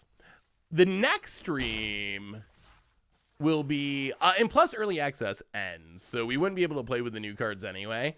The next stream is Tuesday, but that kind of, yeah, Ellie missing lands is especially bad because Ellie likes his big mana ramp deck, so I feel like missing lands probably especially punishing for an Ellie style deck. These are the scenarios where, like, if someone scoops here, how can you really blame an opponent for scooping in that scenario? Like, you're not doing anything. So I would never report someone or feel bad about that. But yeah, Tuesday's the next stream, and Tuesday also happens to be release day, which works out kind of perfectly because we can get all the new cards. What do you think about Tuesday? Do you think that you want to see limited or more constructed? Right now we're trying Artifact Reanimator. We've just went through a ton of different decks today, but this is Artifact Reanimator deck. Yeah, so there's kind of a tradition that we hold to sometimes that on our first stream we do our one limited stream of the set. But we've kind of been more hit or miss on that lately. Yeah, let's copy Rafine's Informant. See if we can actually find a pay. Like, we're winning because our opponent's mana screwed, but we're not finding any of our payoffs really. Rafine's Informant number 2. Okay, discard a land, and Rafine's Informant number 3. Sorry, Ali, this is not what we're trying to do. This is, oh my god. You know what?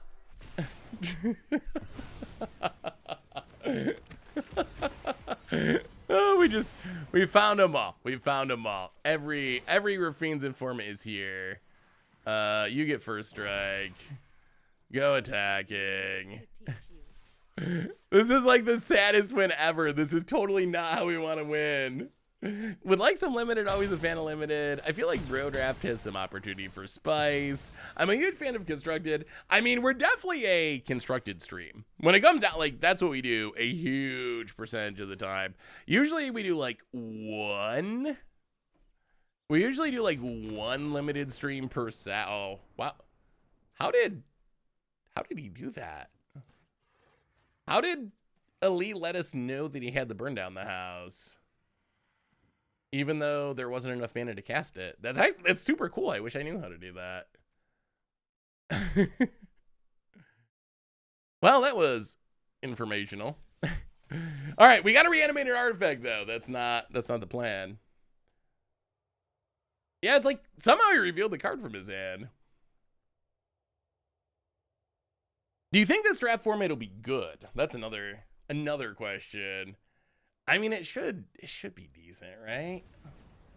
I think it looks fun just because I like the Timmy aspect. I feel like it's been a while. One of my favorite draft formats was Rise of the Eldrazi, and part of what made there's some big artifacts. Part of what made Rise of the Eldrazi sweet is it had the Eldrazi. It had all these big, huge Haymaker Timmy cards, and that ended up being like one of the most beloved limited formats, I think, in the game's entire history, and one of my personal favorites.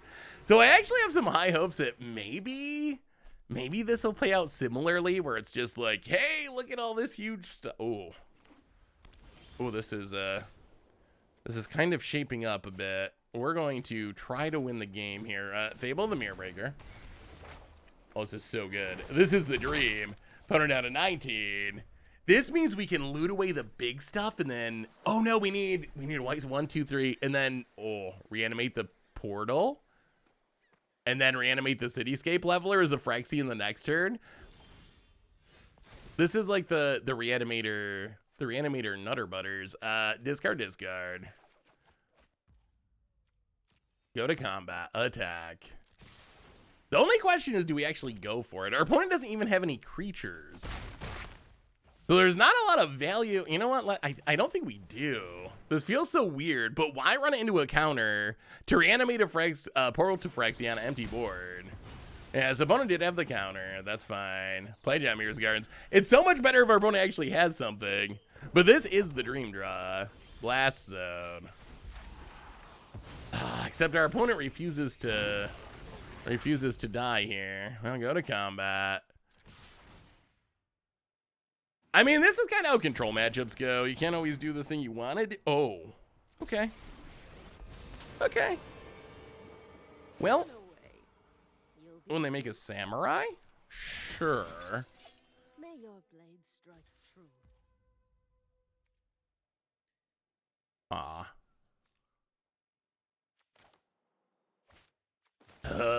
This is still not the fun thing, but we gotta do it. Yeah, it's the correct play. Hit ya. Jamir's Garden. 1, 2, 3, 4, 5, 6, 7. I mean, we can just hardcast the cityscape leveler if we want to. Opponent wraths. All right, now we definitely just go for it. Makes a samurai. Well, play the land. Invoke justice.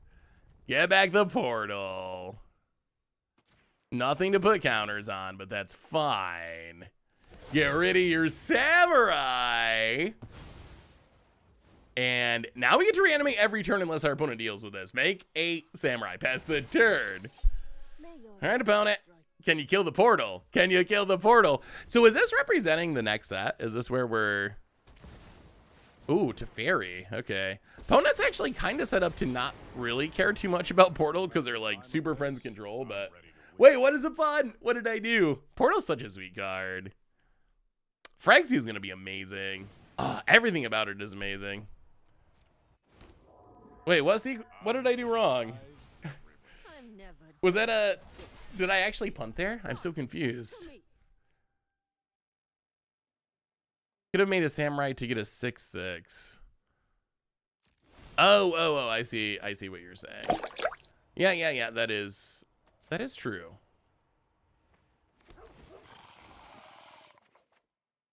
Wandering Emperor. For some reason, I think I was thinking that Portal to Phyrexia was going to wrath both of our boards, but that's definitely not how this works. Early access day. 1, 2, 3, 4, 5, 6, 7, 8. Aw.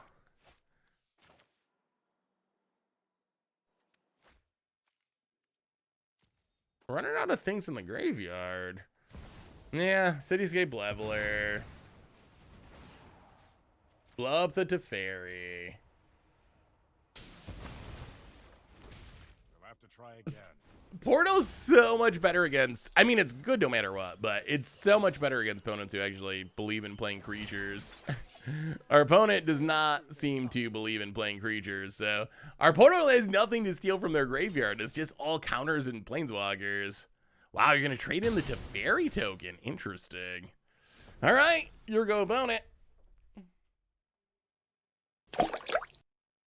Hux Titan! Welcome to the fishbowl. Thank you so much. Ooh, for your subscription. Big scoop cheer for you. Thank you. Jeez.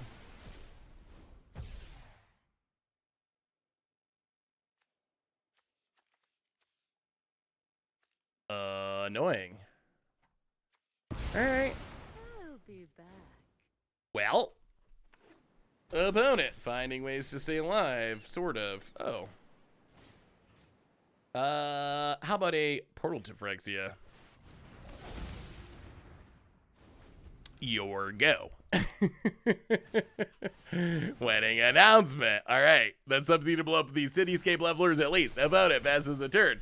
1, 2, 3, 4. Let's just get Cityscape Levelers.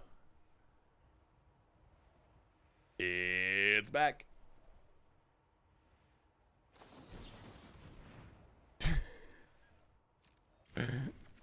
Well done, opponent. Well done.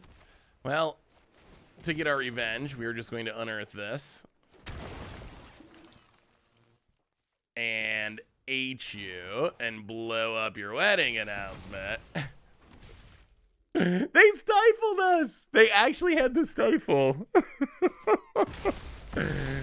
Opponent's fighting the good fight. I don't know if it's going to be enough to actually survive, but Power Stone power. Land. Don't fare well. That wouldn't be fun. You blow up our Power Stone. That's okay. Opponent. What do you say there? Oh my goodness. Oh, I have never wanted to kill someone more in early access day.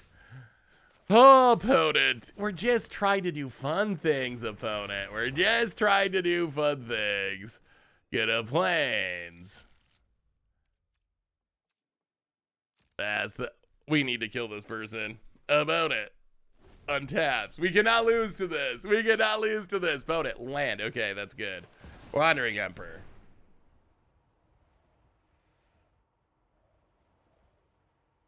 Oh, so close. Yeah, holding on to the lands makes sense. Although we will probably discard one. Well, we'll see. Opponent takes up the blast zone. Samurai. Another land. Samurai. Hit you for 2. We do need to play at least one land, so in case we draw a Portal to Phyrexia, we can resolve it. Opponent blast zones. Yeah, this has been all the planeswalkers, all the Wraths. Flip the Saga. Spirited Companion. Are you gonna counter that? Okay. Oh man, if they hit a Wrath here, if they hit yet another Wrath here, come on. Oh, thank you, Magic Gods. Wow, they almost got us. Sweetest deck we've seen today. It's a good question. I don't think we've seen anything like truly ridiculous. We haven't seen like Devilish Valet Infinite or anything like that. We've seen like, I mean, I think some of the decks that we've played, I think, have been sweet. The Soldier deck was really good. The Urza deck I thought was super fun to play. The Bant Urza ramp deck. That deck felt really, there's really, I mean, we've gone through a lot of decks, but there's such a huge list of stuff that I want to try in this. I was thinking about it as I was uploading my decks today to Arena. And one of the weird things about Early Access Day is you get the same account each time for the one day. So when I logged into the Early Access account, you can't log in until like 1 o'clock Eastern or whatever. But when I logged in, it had all my decks from last Early Access Day. And I went through and deleted all those decks. And I was deleting all those decks. I was thinking, our decks this time are so much better. Like, I was looking at the decks from last time, and I was like, wow, that's kind of like a somewhat disappointing, I don't want to say disappointing, but not as inspired list of decks for an early access event from Dominaria United. There was like Super Friends and like some stuff that was kind of cool, but I feel like most of the decks that we're playing today, I think are actually pretty sweet early access event decks. So I was happy with how they turned out. And I think we have a ton of stuff to, wow, we got to get stuff in the graveyard. And I think we have a ton of stuff to work with in the future too. Like, there's so many more decks that we're not going to get to tonight that I still am super hyped for. I think our sweetest game was the very first game of the stream was at least one of them, where we double melded Urza in that ridiculous Haymaker battle. And then Soldiers just went on a run. Soldiers, I think, and the nice thing about Soldiers, the reason I think to be somewhat confident in Soldiers maybe being good, like in full release Brothers War, in best of 3, is they're in the right colors. Like they're in blue. And that is usually a good place to be for tribal decks. So you get the white power of the creatures, and then you also have blue to gain access to counter spells out of the sideboard. So I feel like Soldiers should have the tools to be able to fight through a lot of the best decks in the meta. At least have a shot.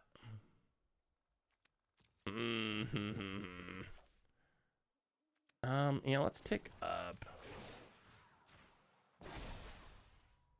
Play the land. Go attacking. Boy, if we could get a big artifact in the graveyard. We need a looting effect. We need a way to get it in the graveyard. This new standard seal's fun. A lot of wild new archetypes and like tier 2 madness. Yeah, that's what it's felt like so far. I've had a blast today. I think all the decks have been really, really sweet. There have been very few times, and I was working on like budget magic before this, so I've been playing early access for, I don't even know, 8 hours now or something straight.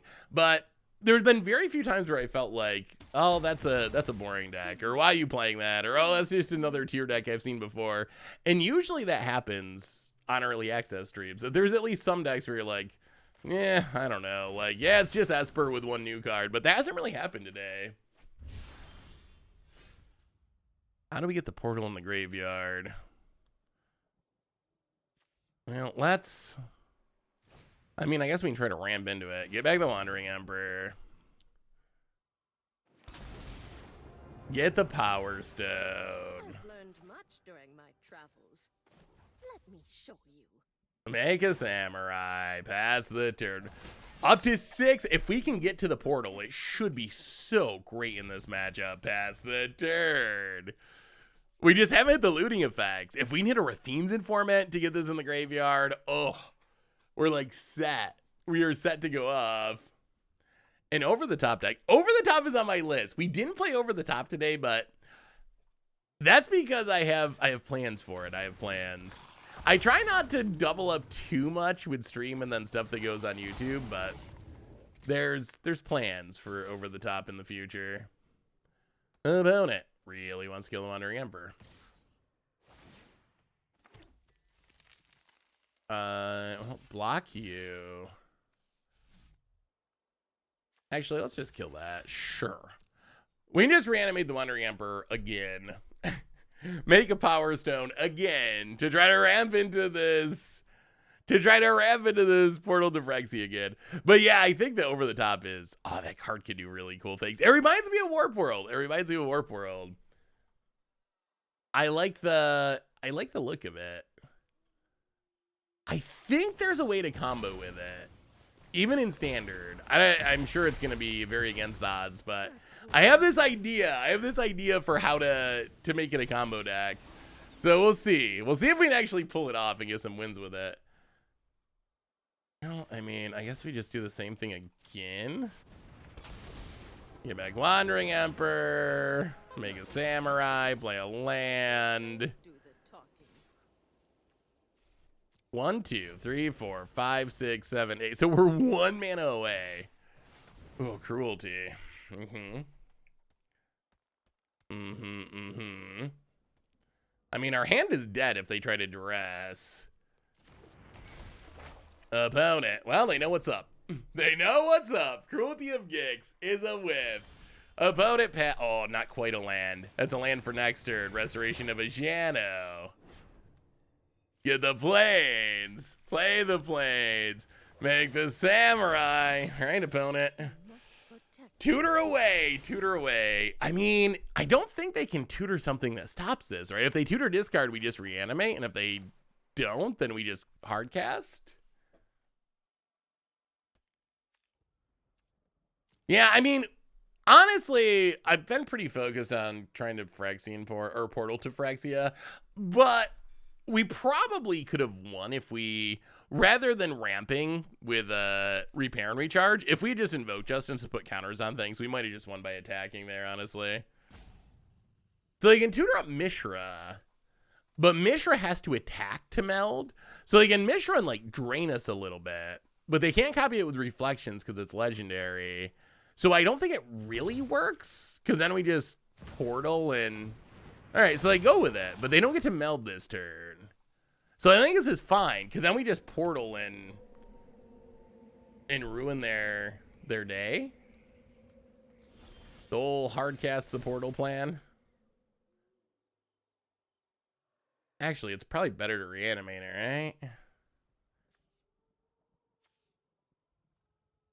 I mean, we did come here to reanimate. Yeah, we'll just hardcast it, whatever. Portal to Phyrexia.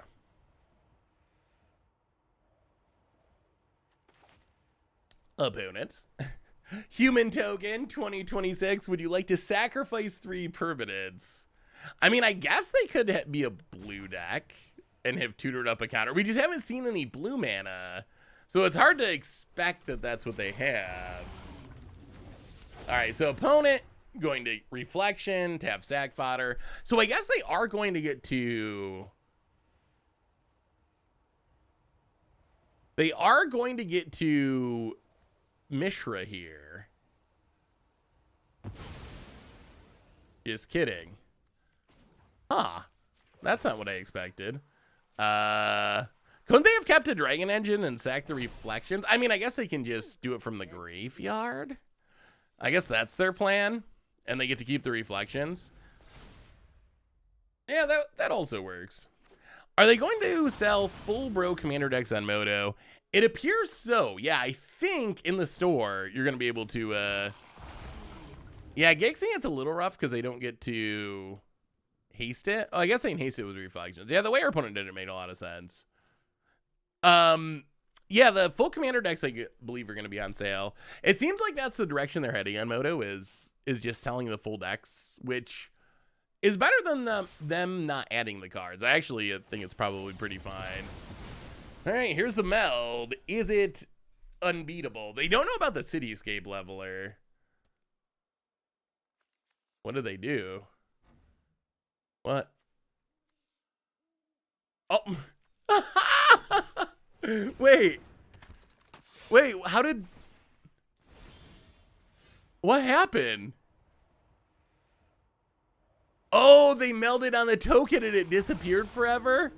Oh! Ouch. Yeah, that's unfortunate. Oh, no. Yeah, that's kind of brutal. We'll blow up the Jaxes, I guess. I mean, this... Oh! Temio safekeeping. All right. Well, I mean, our opponent is refusing to die here for some reason. Yeah, I mean, attack. Wow, we can only attack with one? This has actually been close. PB Chibit, welcome to the Fishbowl. Thank you so much for your subscription. Big Soup Jeffrey, thank you. I feel like a deck like this could be pretty good in Future Standard. This is the Artifact Reanimator deck. Welcome back, by the way, Some. Good to see you. Yeah, that was a good PSA, I guess, with Fable being so popular. I'm sure other people do that exact same. I would have done it without thinking about it. So I think that it's a good PSA. Do not meld onto your tokens. It does not.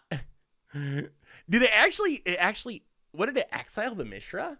So I melded on the token, and then it ended up with them not only losing the token but losing the Mishra too. Yeah, that was a blowout. I mean, our opponent can go like infinite here, right? But not infinite. They can do the little Kiki infinite. All right, makes a dragon engine. Attacks. I mean, I don't understand the plan here, but we'll block. We actually kind of want something to die. There's just like nothing in the graveyard. Nothing in the graveyard worth reanimating. Asked me to get a dragon engine, but well, we'll take the dragon engine. Opponent loots.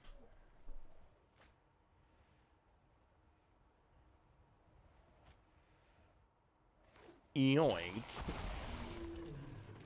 All right, Rafine's Informant's fine. Something big for the yard.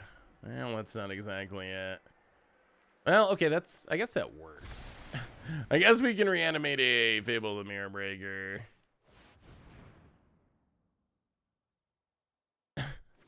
Just to put some counters on things. And I mean, this could be pretty lethal, I think.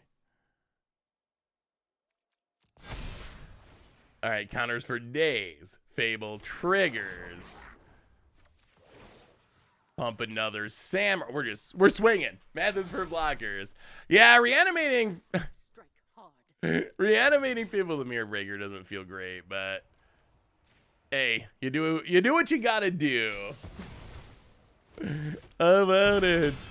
Yeah, if you wanna rewatch the replay YouTube, definitely check it out. Oh, I think that probably wraps up our early access stream. So we got through quite a few decks. What did we learn about these decks today? What did we learn? I think this format's awesome. I hope that full standard, when it releases on Tuesday, is something like this, because this was such a fun way to play. So we learned Melding Urza is kind of busted. We learned that the other melds, Titania and Mishra, are also really strong. Titania is also really, really good. We played both of them together. We lost a lot with one with the Multiverse, although I think there's still hope for that deck in best of 3. Soldiers actually felt legit. If there's one deck that actually felt like, wow, this is going to be real, I think it's Soldiers, and I'm sure it can still be improved. Kyla's reconstruction was so good. The Soldier tribe was so good. It was just kind of crushing everyone. So I think the Soldiers might actually be legit. Reanimator felt really good. This format seems absolutely awesome. Like, it seems sweet. We actually are going to have, I hope, a mixture of aggro decks and ramp decks and control decks and the Esper decks that we've already had, the black mid-range decks. There's so much stuff we didn't get to that we'll have in the future. We got Gixes, we got more of the prototype stuff, we got prototype Blink, we got bird decks. So there's still so much more to come, but I don't know.